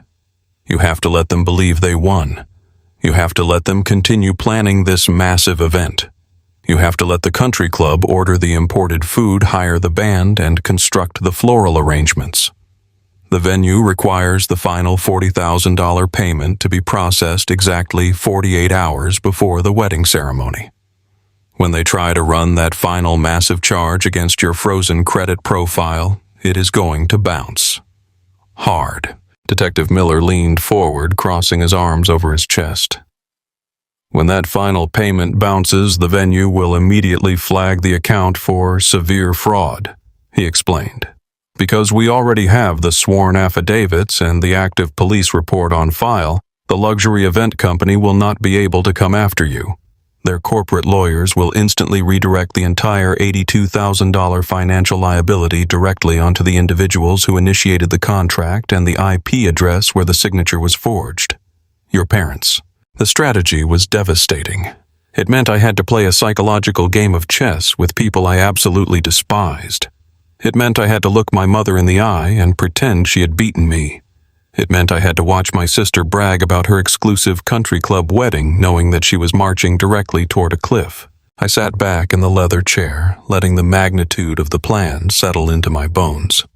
If I did this, my parents would be held entirely legally responsible for the massive country club bill.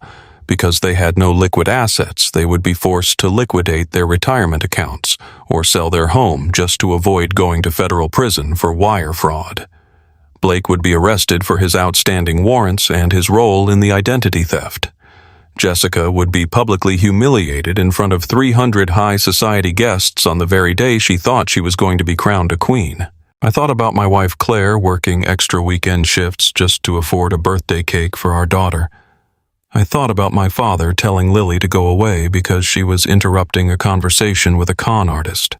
I thought about my mother screaming that I was going to pay for disrespecting her. I looked at Harrison and the detective. I told them to draw up the paperwork. I told them I was ready to freeze my credit and officially file the felony charges. For the next 2 hours, I sat in that downtown office signing my name on dozens of legal documents. I locked down my Social Security number. I secured my bank accounts. I handed over all the printed evidence proving Blake's federal tax liens and his fake shell company. Detective Miller formally opened the case file, assigning a specific badge number to the active fraud investigation. The legal shield was officially built. I was completely bulletproof. Now came the hardest part of the entire operation. I had to set the bait. I had to convince my highly paranoid and deeply manipulative mother that I had actually surrendered. I pulled my cell phone out of my pocket. My hands were completely steady now. The fear and the panic from yesterday were entirely gone, replaced by a cold, mechanical focus. I opened my text messages and navigated to the chat window with my mother Susan. I knew exactly what to say. If I sounded too happy, she would be suspicious. If I sounded too angry, she might panic and try to cancel the contract to save herself. I had to sound like the beaten-down, exhausted peacemaker I had always been. I had to sound like a man who was simply too tired to fight back anymore.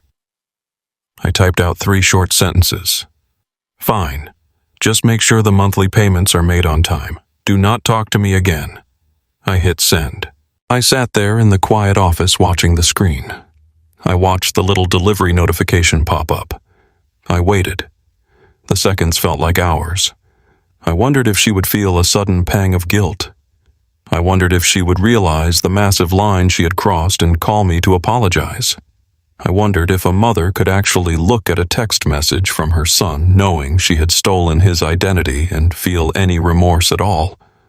Less than 30 seconds later, my phone buzzed in my hand. Susan had replied. She did not apologize. She did not express a single ounce of gratitude for the fact that I was supposedly allowing them to use my flawless credit to buy an $82,000 party. She did not care that I had just asked her to never speak to me again. Her reply was a single text message. "Thank you, Thomas. Jessica is going to be so beautiful." She ended the message with a bright yellow smiley face emoji. I stared at that smiley face emoji for a very long time. That little digital graphic completely severed whatever tiny, invisible thread was still connecting me to my family. They were entirely gone. I put my phone back in my pocket.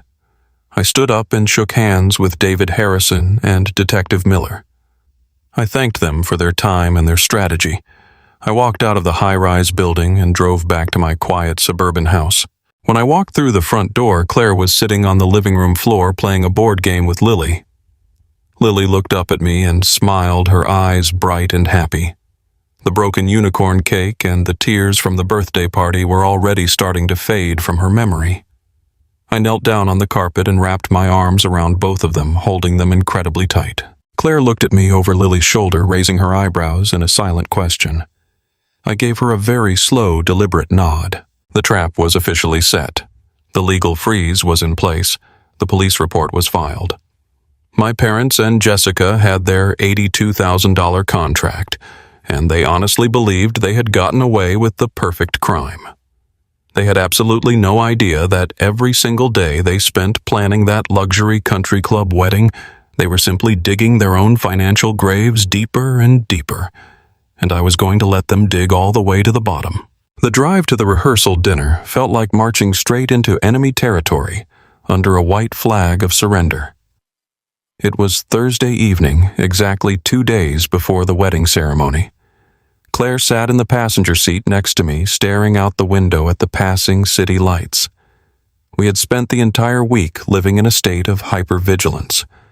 Every time my phone rang, I expected it to be the luxury wedding planner, realizing the final payment was going to fail.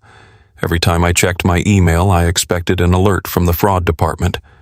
But the trap remained completely undisturbed. My parents and Jessica honestly believed they had broken me. They believed my text message was a genuine admission of defeat. To make sure they kept believing that absolute lie, Claire and I had to put on our nice clothes and walk right into the middle of their celebration. We had to sit at their table, eat their food, and watch them gloat. We had to be the perfect submissive victims for just a few more hours. The rehearsal dinner was being held at a high-end steakhouse downtown. This was not just a private backroom reservation. Jessica had somehow convinced Blake to rent out the entire rooftop terrace. When Claire and I stepped off the elevator, the sheer level of financial excess hit me right in the chest. There were massive floral arrangements lining the entrance. Waiters in crisp white shirts were walking around carrying silver trays of champagne and expensive appetizers. A string quartet was playing softly in the corner. I did the math in my head immediately. As a supply chain manager, I automatically calculate vendor costs. I looked at the imported flowers, the top-shelf liquor, the premium seafood, and I knew this single night was costing at least $15,000. And every single penny of it was built on the foundation of my stolen identity. They were literally drinking champagne paid for by the credit score I had built to protect my 8-year-old daughter. We walked toward the main dining area, and my mother Susan spotted us immediately. She was wearing a completely over-the-top sequined gown, holding a martini glass, and holding court with a group of her wealthy country club friends. When she saw me, her eyes completely lit up with a sickeningly triumphant glow. She excused herself from her friends and marched straight over to us. She did not hug me. She did not say it was good to see us.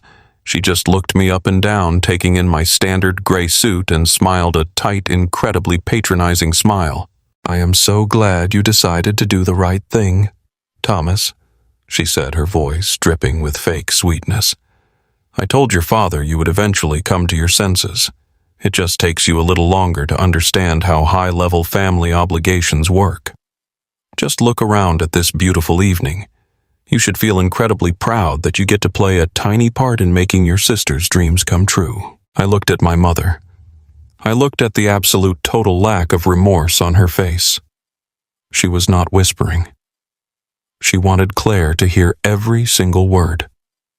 She wanted to establish absolute dominance right there on the rooftop terrace. I forced my hands to unclench. I forced my face to remain completely neutral. I told her the venue looked very nice. I kept my voice flat and completely devoid of any emotion. Susan took a sip of her martini and patted my shoulder like I was a highly obedient dog. She told Claire to go get a drink and try to mingle with people who actually understood business. Then she turned around and walked back to her friends, leaving us standing alone near the bar. Claire grabbed my arm and squeezed it tightly. She whispered that we just had to make it through the next 2 hours. We walked over to the bar to get a glass of water. That was when Blake found us. He was wearing a custom-tailored suit that probably cost more than my first car. He was holding a thick, expensive cigar in one hand and a glass of scotch in the other. He had a group of his equally flashy groomsmen trailing right behind him, laughing at everything he said. When Blake saw me, he spread his arms wide and let out a loud, booming laugh. "There he is!" Blake shouted, making sure everyone around us turned to look. The man of the hour, the big brother who finally decided to step up to the plate. "I knew you had it in you, Chief. I told Jessica not to worry about your little temper tantrum last week. I told her you were just stressed out about your little logistics job and that you would eventually realize how important this investment is for the family portfolio." Blake stepped closer, completely invading my personal space. He lowered his voice, but kept that arrogant smirk plastered right across his face. He smelled like expensive cologne and cheap liquor. "You did the right thing backing down, Tommy," he whispered, blowing a cloud of cigar smoke over my shoulder. "I know it stings your pride to realize you are not the big man in the family anymore, but you have to understand the natural order of things. Some guys are built to be worker bees, and some guys are built to run the hive. You just keep your head down, keep making those credit payments, and I will make sure Jessica lives like a queen. Everyone wins." I stared directly into his eyes. This man had federal tax liens. This man had a repossessed car. This man owed thousands of dollars to his previous landlords, and he was standing here lecturing me about the natural order of things. He was standing here treating me like a pathetic worker bee while he actively planned to steal all the wedding gift money and leave me bankrupt. The urge to grab him by his custom-tailored lapels and throw him straight over the rooftop balcony was absolutely overwhelming. The adrenaline rushed into my ears, making a low, roaring sound. But then I felt Claire's hand slide gently onto my back. Her touch was a firm, silent reminder. The trap was set. Do not ruin the trap. I gave Blake a very slow, empty nod. "You have it all figured out, Blake," I said, my voice dangerously quiet. "I am just here to watch the show." Blake laughed entirely, missing the threat hidden in my words. He clapped me hard on the shoulder and turned back to his groomsmen, loudly offering to buy the next round of drinks.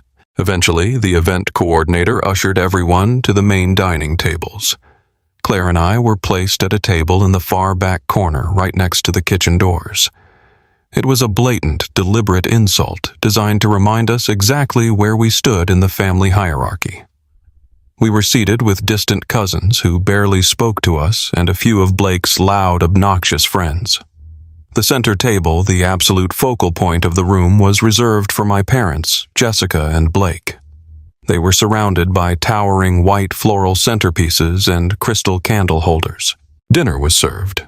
It was a completely extravagant 5-course meal featuring Wagyu beef and butter-poached lobster. I sat there pushing the food around my plate, calculating the cost of every single bite. Every slice of steak, every pour of wine, every white napkin was paid for by the felony wire fraud they had committed against my name. The sheer audacity of it was almost hard to comprehend. They were eating my daughter's college fund and laughing about it. When the dessert plates were cleared, the room fell quiet. It was time for the speeches. My father Robert stood up from the center table. He grabbed a silver spoon and clinked it against his crystal champagne flute. He commanded the room with the easy, arrogant confidence of a man who believed he was completely untouchable. The guests turned their chairs to face him. I sat perfectly still, gripping the stem of my water glass. Robert cleared his throat and smiled, looking around the rooftop terrace. He started by thanking everyone for coming. He talked about how incredibly proud he was of Jessica. He talked about her beauty, her grace, and her refined taste. He spent 5 minutes treating her like a literal princess. And then he turned his attention to Blake. My father raised his glass, looking directly at the fraud sitting next to my sister. He told the entire room that a father only wants one thing for his daughter. A father wants a man who is strong, a man who is successful, and a man who knows how to command respect in the real world. Robert let his eyes drift across the room, and for a split second he looked directly at me, sitting in the back corner. I never had a son who truly understood the weight of ambition, Robert said, his voice carrying clearly across the quiet room. I never had a son who knew how to build a real empire. But when Blake walked into our lives, I finally saw what true success looks like. Blake, you are a visionary. You are a winner. You are the son I always wanted. The room erupted in applause. Blake's groomsmen cheered and pounded the table. Susan wiped a fake tear from her eye. Jessica leaned over and kissed Blake, looking absolutely triumphant. I felt Claire stiffen in the chair next to me. I heard her draw a sharp, angry breath. For a father to stand in front of his entire family and publicly declare that the con artist marrying his daughter was the son he always wanted was an act of pure, calculated cruelty. It was designed to completely break my spirit.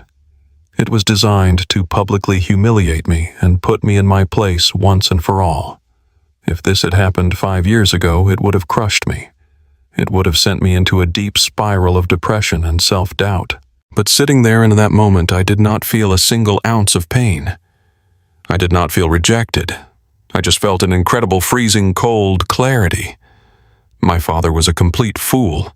He was raising his glass to a man who had 0 assets, a man who was actively hiding from the federal government, and a man who was planning to steal every single dollar of gift money from this entire room. Robert was worshiping a ghost, and because Robert was so blinded by his own toxic vanity, he was going to lose his entire retirement account paying for this exact dinner. I did not need to react. His own speech was a monument to his utter stupidity. The applause finally died down, and Robert took his seat. But the humiliation was not over. Jessica stood up. She grabbed the microphone from the event coordinator and walked to the front of the center table. She looked absolutely radiant in a custom white silk cocktail dress. She thanked our father for his beautiful words. She gushed over Blake, telling the room how incredibly lucky she was to marry a man who was so wealthy and so generous. Then Jessica paused. She lowered the microphone just a fraction of an inch and let her eyes scan the room until she locked eyes with me. A slow, nasty smirk spread across her perfectly painted lips. I also want to take a moment to thank someone else, Jessica said, her voice suddenly adopting a tone of fake, sugary gratitude. I want to thank my older brother Thomas. The room shifted. Few people turned around to look at me. I could feel the eyes of my distant relatives burning into the side of my face. Thomas and I have always been very different. Jessica continued pacing slowly in front of the table. Thomas has always been very comfortable living a very simple, very quiet life. He never really had the stomach for big risks or high-level success. But weddings are incredibly stressful, and sometimes planning an event of this absolute magnitude requires a massive amount of logistical support. I just want to publicly thank Thomas for finally learning how to step up and support this family. It took a lot of pushing, but he finally realized that some things are just bigger than his own small world. He finally did what a real man is supposed to do for his sister. Thank you, Thomas, for holding the line while Blake and I handle the real business. The room fell completely silent. It was not a happy silence. It was the uncomfortable, heavy silence of a crowd that knows they just witnessed a public execution. Jessica had just stood in front of 100 people and called me a small, pathetic man who had to be bullied into helping his superiors. She framed the massive felony wire fraud as a simple favor that she forced me to do. She stripped away my dignity and paraded it around the room for a cheap laugh. A few polite, awkward claps broke the silence. Blake let out a loud, obnoxious cheer. My mother beamed with absolute pride. I did not break eye contact with my sister. I sat completely still. I kept my face totally, completely blank. I did not scowl. I did not frown. I did not look away. I just stared at her, letting the absolute weight of her arrogance hang in the air. Underneath the table, my right hand was gripping my heavy crystal water glass. I was gripping it so hard, the sharp cut edges of the crystal were literally biting into my skin. I could feel the muscles in my forearm cramping from the intense pressure. Every single instinct in my human body was screaming at me to stand up. My brain was begging me to grab the microphone from her hand and tell the entire room exactly what she had done. I wanted to scream that the only reason they were standing on this rooftop terrace was because they stole my decade-old driver's license from an attic lockbox. I wanted to announce Blake's tax liens to the crowd and watch his groomsmen drop their jaws. I wanted to burn them to the ground right there in front of everyone. But I did not move. I remembered the words of David Harrison, the fraud attorney. I remembered the exact strategy laid out by Detective Miller. If I blew up right now, the legal trap would shatter. They would escape the felony charges.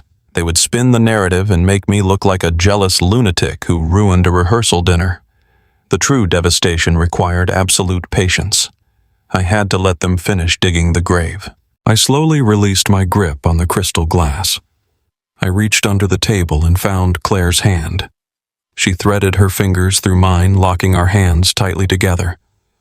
We did not need to say a single word to each other. The silent communication was absolute. I looked back at Jessica, who was returning to her seat, soaking in the scattered applause. I looked at Blake smoking his cigar. I looked at Robert and Susan toasting their wine glasses. They were at the absolute peak of their fake glorious mountain. They honestly, truly believed they had conquered the world. They believed they had completely defeated me. I raised my water glass, taking a very slow, quiet sip. I looked at my watch. It was 9 o'clock on Thursday night. The venue required the final $40,000 payment to be processed exactly 48 hours before the reception. The country club billing department was scheduled to run the charge tomorrow morning. When they tried to run that charge against my frozen, locked-down credit profile, the entire system was going to crash. The fraud alert would trigger. The police report would activate. The corporate lawyers would immediately redirect the massive $82,000 debt squarely onto my parents. I set my glass back down on the table. The suspense inside my chest was agonizing. It was a sharp, burning anticipation that made my blood run hot. I watched them laugh. I watched them celebrate their stolen luxury. I watched them completely unaware that the ground beneath their feet was already gone. They thought they had humiliated me. They thought they had won the war. But I knew the truth. In exactly 24 hours, their entire fake, beautiful world was going to violently, spectacularly, and legally implode, and I was going to have a front row seat to the absolute destruction. Saturday morning arrived with a clear blue sky and a cool, crisp breeze. It was the absolute perfect day for a luxury outdoor wedding. Claire and I woke up early, but we did not rush to get ready. We drank our coffee in the kitchen and watched Lily watch cartoons in the living room. We had hired a trusted babysitter to stay with Lily for the afternoon. There was absolutely no way I was bringing my 8-year-old daughter to witness the brutal destruction of her toxic grandparents and her vicious aunt. This was not a place for children. This was a battlefield. Claire and I dressed in standard wedding attire. I wore a dark suit, and Claire wore a simple, elegant navy dress. We drove to the Oakmont Valley Country Club in total silence. It was not a tense silence. It was the calm, focused silence of two people who knew exactly what was about to happen. We pulled through the massive wrought iron gates of the country club just before noon. The sheer scale of the event my parents had planned using my stolen identity was staggering. The pristine green lawns stretched out for miles. There was a fleet of valets wearing white gloves rushing to park a steady stream of Mercedes, Porsche, and Lexus SUVs. My parents and Jessica had invited over 300 high society guests. These were prominent local business owners, country club board members, and wealthy neighbors my mother desperately wanted to impress. We bypassed the valet and parked our own older sedan near the back of the lot. We walked up the grand stone staircase and slipped quietly into the main reception area, taking a spot near the back corner where we could observe everything without drawing immediate attention. The grand ballroom and the adjoining outdoor terrace were decorated with an offensive level of excess. There were towering floral arches made entirely of imported white orchids and rare roses. Crystal chandeliers hung from the vaulted ceilings, catching the midday light and throwing prisms across the room. A 12-piece string orchestra was playing softly on a raised mahogany stage. Waiters in crisp black tuxedos were carrying silver trays of top-shelf champagne, handing them out to the arriving guests. Every single detail screamed unimaginable wealth, and every single detail was built on a massive federal crime. I spotted my mother, Susan, standing near the entrance to the terrace. She was wearing a custom-tailored mother of the bride gown that probably cost more than my first 2 cars combined. She was holding a glass of champagne and laughing loudly with a group of women draped in expensive jewelry. She looked absolutely radiant. She looked like a woman who believed she had completely conquered her world. She believed she had successfully bullied her invisible son into paying for her ultimate social triumph. My father, Robert, was standing a few feet away, aggressively shaking hands with local executives, puffing out his chest and acting like the patriarch of a royal dynasty. Then I saw Jessica. She stepped out of the bridal suite to pose for a few early photographs on the grand staircase. She was wearing a $10,000 custom silk and lace designer gown. The train trailed 6 feet behind her. She had a team of 3 different women hovering around her, touching up her makeup and adjusting her veil. She looked down at the gathering crowd with a smug, completely entitled smile. Blake was down on the terrace mingling with his groomsmen. He was wearing a custom-fitted white tuxedo jacket, holding a glass of expensive bourbon and loudly bragging about a commercial real estate deal that did not actually exist. They were entirely wrapped up in their own brilliant deception. I checked my watch. It was exactly 12:15 in the afternoon. The final $40,000 payment was scheduled to be automatically drawn from the financial profile at exactly 12 noon. I knew the luxury events company utilized an automated billing system that processed final venue payments exactly 48 hours before the reception officially began. But because of the weekend schedule, Valerie, the wedding planner, had demanded the final payment clear today. I knew my federal credit freeze was sitting like a brick wall across my entire financial identity. I knew the alert had already been triggered. It was only a matter of time before the shockwave hit the venue management. At 12:20, the heavy double doors of the country club administrative office swung open. Valerie stepped out into the grand hallway. She was not smiling. She did not have her usual polished corporate composure. Her face was completely pale, and she was holding a thick stack of papers attached to a clipboard. She was flanked by the general manager of the Oakmont Valley Country Club and 2 large security guards in dark suits. Valerie scanned the crowded room frantically until her eyes locked onto my father. I reached out and grabbed Claire's hand. I squeezed it gently. The hammer was falling.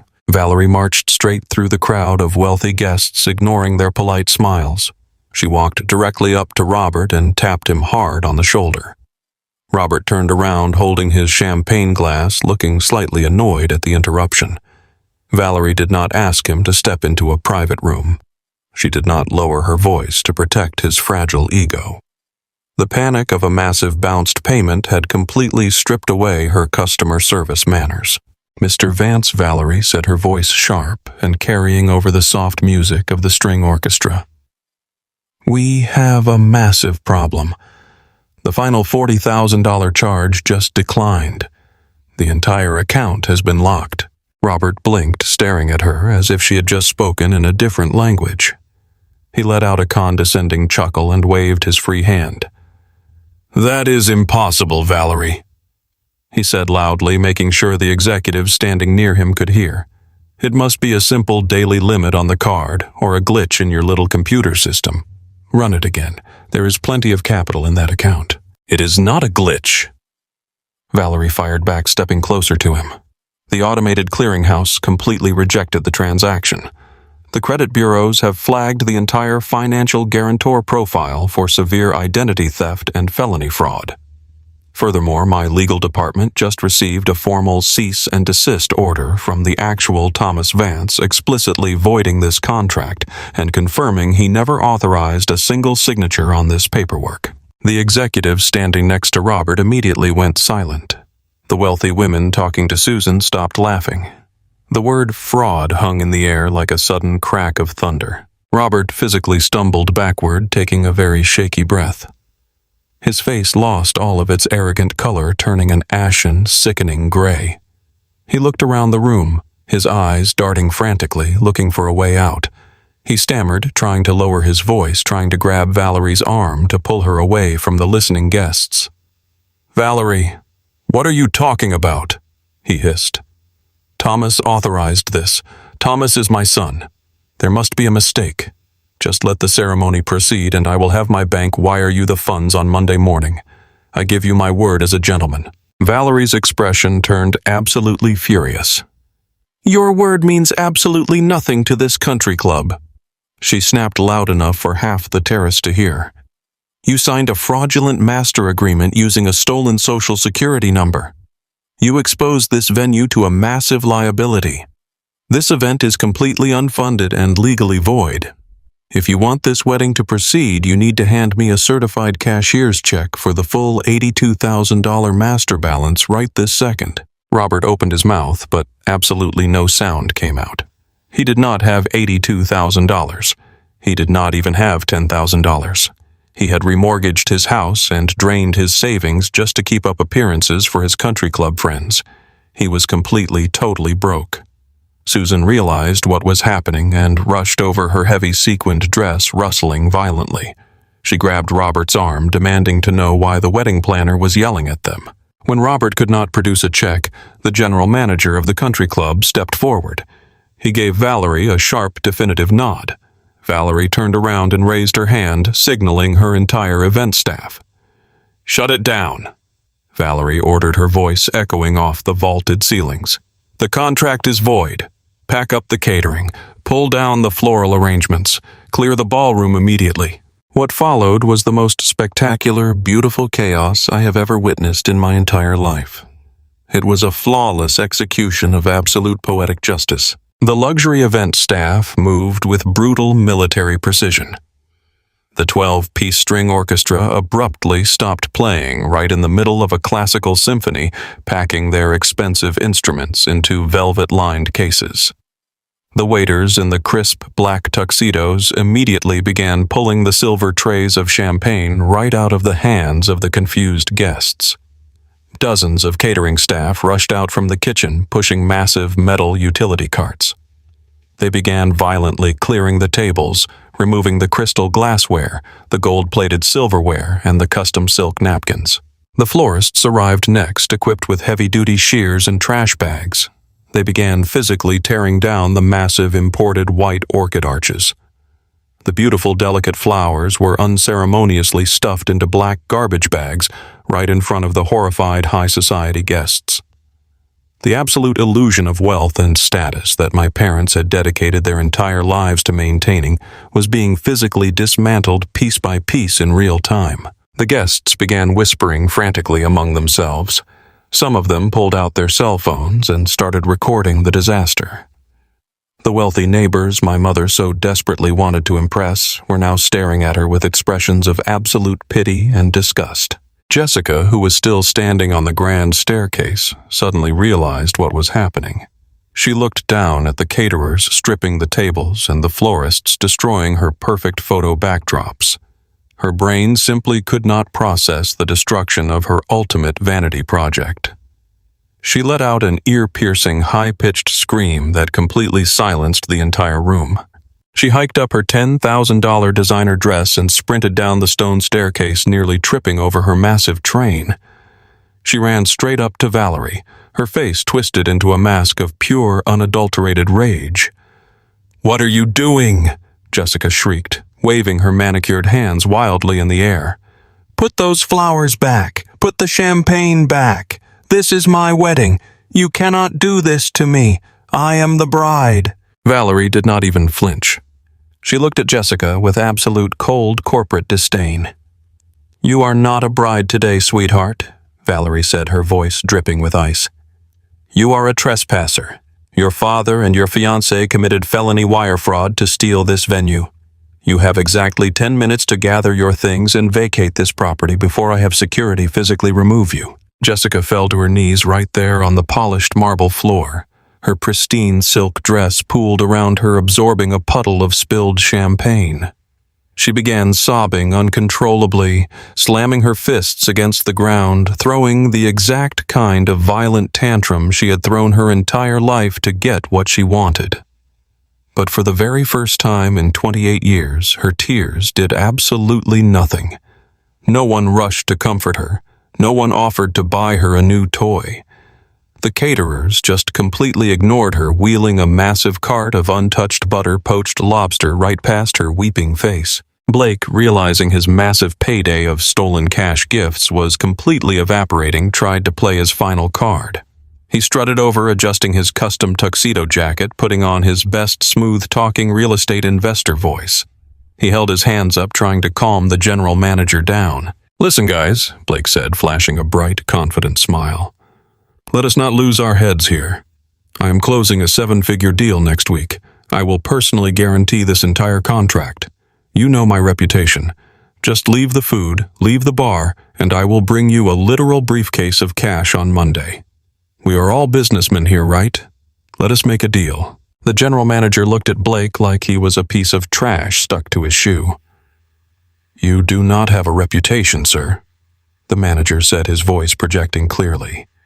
"We ran a secondary background check 20 minutes ago when the fraud alert triggered. You have 2 active federal tax liens, a repossessed vehicle, and a civil judgment for unpaid rent. You are not a businessman. You are a con artist." The collective gasp from the crowd of 300 guests was absolutely deafening. Blake's flashy groomsmen physically took a step away from him, their faces registering pure shock. Blake's arrogant smile instantly vanished. The fake shiny armor he had used to completely blind my parents was shattered into a million pieces. He looked like exactly what he was, a desperate broke grifter who had just been cornered.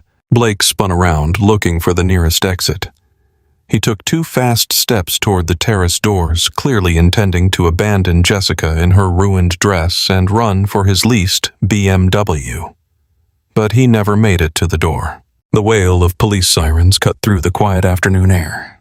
It was not just one siren. It was a chorus of them screaming down the private country club driveway. 4 separate police cruisers carrying officers from the Financial Crimes Division and the local precinct slammed into park right in front of the grand entrance. The flashing red and blue lights illuminated the massive glass windows, casting long, terrifying shadows across the ruined ballroom. Detective Miller stepped through the heavy double doors, followed by 4 uniformed officers. He was holding a thick manila folder in his left hand. The 300 high society guests instantly parted like the Red Sea, terrified of being associated with whatever massive crime was about to unfold. Detective Miller walked straight past the weeping Jessica on the floor. He walked straight past the horrified wealthy neighbors. He marched directly into the center of the room where my father Robert and the grifter Blake were standing frozen in absolute terror. Blake Miller barked his voice, commanding total absolute authority. "Do not take another step." Blake froze, raising his hands slowly in the air, his custom tuxedo suddenly looking like a prison uniform. Two uniformed officers grabbed his arms, spun him around, and slammed him face first against the polished marble wall. They kicked his legs apart and violently pulled his hands behind his back, the sharp metallic click of the steel handcuffs echoing through the silent ballroom was the most beautiful sound I had ever heard in my entire life. "You have 2 outstanding warrants for federal tax evasion and 1 active warrant for passing bad checks across state lines," Miller announced loudly as the officers patted Blake down. "You are also under arrest for conspiracy to commit identity theft and felony wire fraud. You have the right to remain silent. I highly suggest you start using it." Jessica screamed Blake's name, her voice tearing through her throat. She tried to crawl toward him, but a security guard stepped in front of her, blocking her path. Blake did not even look at her. He kept his face pressed against the marble, completely exposed as the pathetic coward he truly was. Then Detective Miller turned his attention to my father. Robert was physically shaking. The proud, arrogant patriarch who had spent his entire life looking down on me was now trembling so violently his teeth were audibly chattering. Susan was standing next to him, clutching his arm, weeping hysterically, begging the police to stop, and explaining that they were prominent members of the community. Robert Vance Miller said, stepping directly into my father's personal space, "I have a sworn affidavit, a locked IP address log, and a forged digital signature confirming you actively utilized a stolen Social Security number to fraudulently secure an $82,000 line of credit. Turn around and put your hands behind your back. You are under arrest for felony identity theft and first-degree wire fraud." "No." Robert choked out, tears finally spilling over his eyelids. "No, please, you do not understand. I was just trying to help my daughter. I was just trying to give her a nice wedding. It was a family matter. Thomas is my son. He would not do this to me. He would never do this to me." The uniformed officer grabbed Robert's wrists and snapped the heavy steel cuffs shut. Robert let out a loud, pathetic sob. The illusion of his power was gone. He was just a terrified old man facing federal prison. I decided it was time. I released Claire's hand and slowly stepped out from the shadows of the back corner. I walked down the center aisle of the ruined ballroom, the polished floor clicking under my shoes. The wealthy guests watched me walking past them, but I did not look at any of them. I kept my eyes locked entirely on my family. I stopped exactly 5 feet away from my father. Robert looked up, his eyes red and swollen. He saw my gray suit. He saw my perfectly calm, blank expression. He finally realized that this was not a glitch. This was not an accident. I had orchestrated every single second of their absolute destruction. Thomas Robert whispered, his voice cracking with absolute desperation. "Thomas, please. Tell them it was a mistake.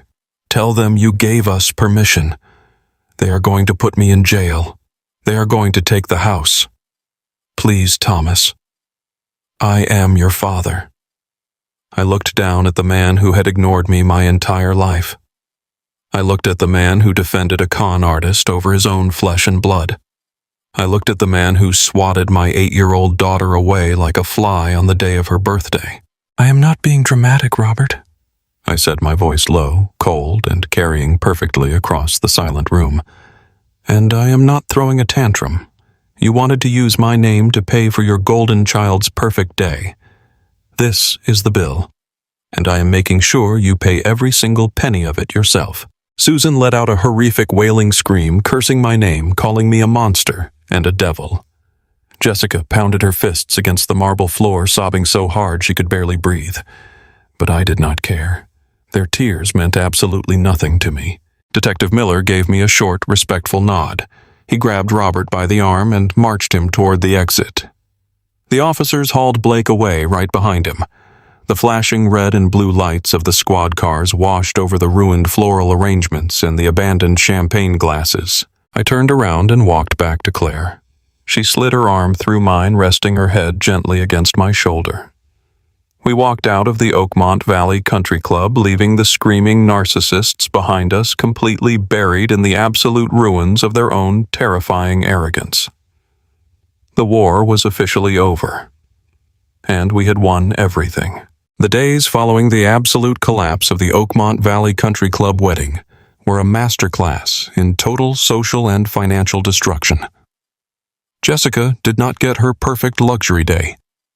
She got a front-page scandal in our local suburban community. The 300 high society guests she and my parents had so desperately wanted to impress became the exact audience for her ultimate public humiliation. By Sunday morning, every single person in their wealthy social circle knew the brutal truth. They knew the wedding was entirely unfunded. They knew the extravagant floral arches and the butter-poached lobster were completely paid for with stolen identity documents. They knew Blake was not a wealthy commercial real estate tycoon, but a common grifter with active federal tax liens and multiple arrest warrants.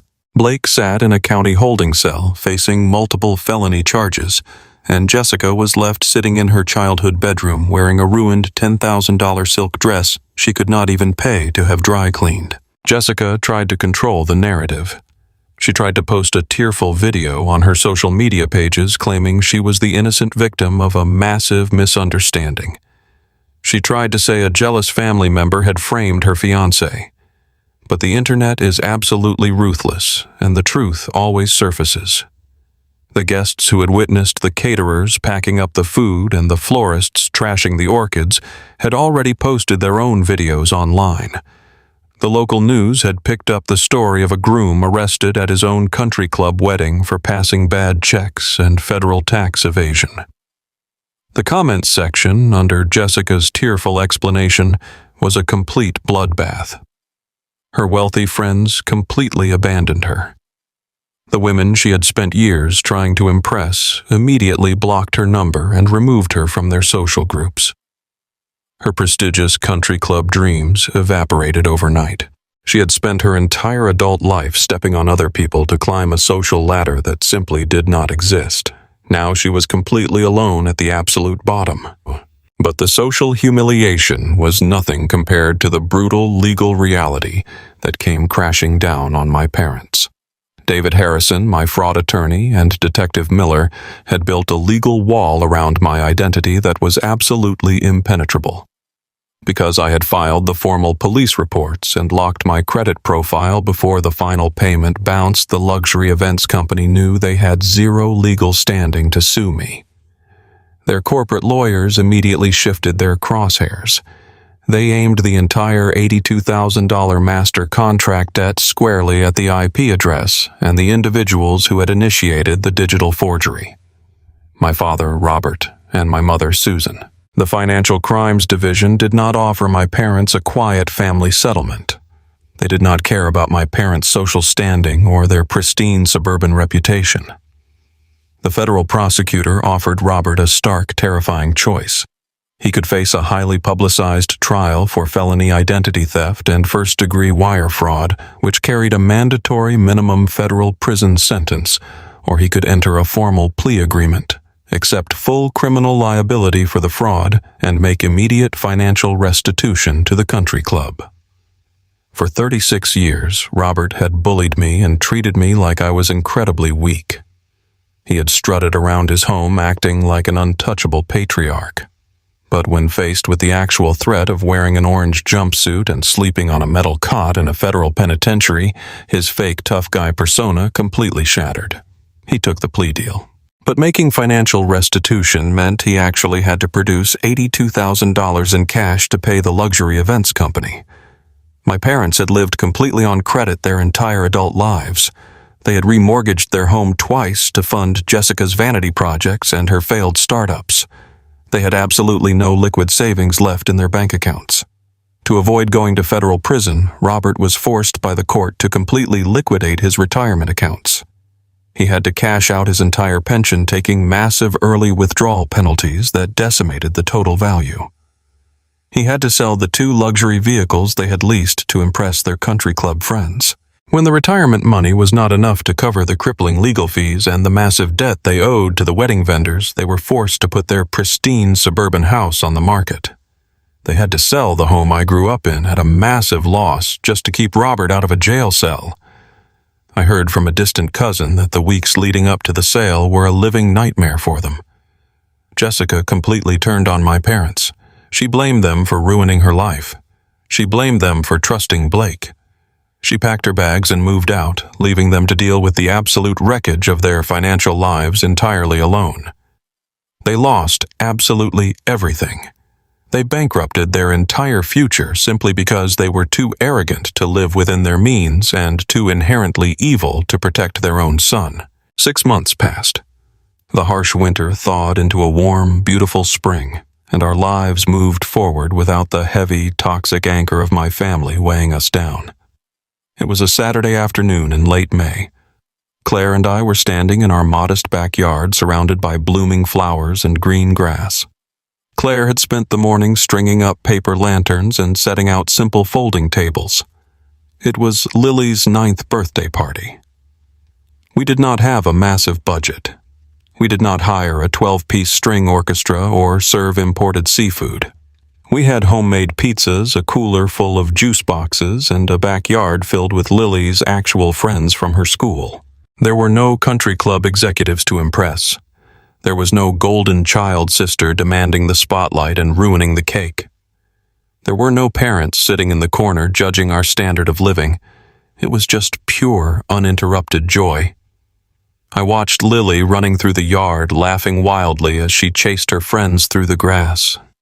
She looked so incredibly happy. She looked light and completely free from the dark shadow my family used to cast over her life. Claire walked up beside me and wrapped her arms around my waist, resting her head gently against my shoulder. We stood there together, watching our daughter celebrate her special day in complete, absolute peace. The contrast between this beautiful, quiet afternoon and the absolute nightmare of the previous year was staggering. We had protected our home. We had protected our peace. We had won. Right as Claire was walking inside to bring out a beautiful homemade chocolate cake, my cell phone vibrated in my pocket. I pulled it out and looked at the screen. It was an unknown number, but it was not a local area code I recognized. I almost ignored it, assuming it was a spam caller, but something in my gut told me to answer. I walked a few steps away from the noise of the children playing and pressed the phone to my ear. I did not say hello. I just listened to the quiet static on the line. The voice on the other end of the line was thin, weak, and trembling. It was my mother, Susan. She must have bought a cheap prepaid phone just to bypass the strict blocks I had put on all of their numbers. "Thomas," she whispered, her voice cracking with pure desperation. "Please do not hang up. I know you hate us, but please listen to me. Your father and I are living in a tiny rented apartment in a terrible neighborhood. We barely have enough money for groceries this week.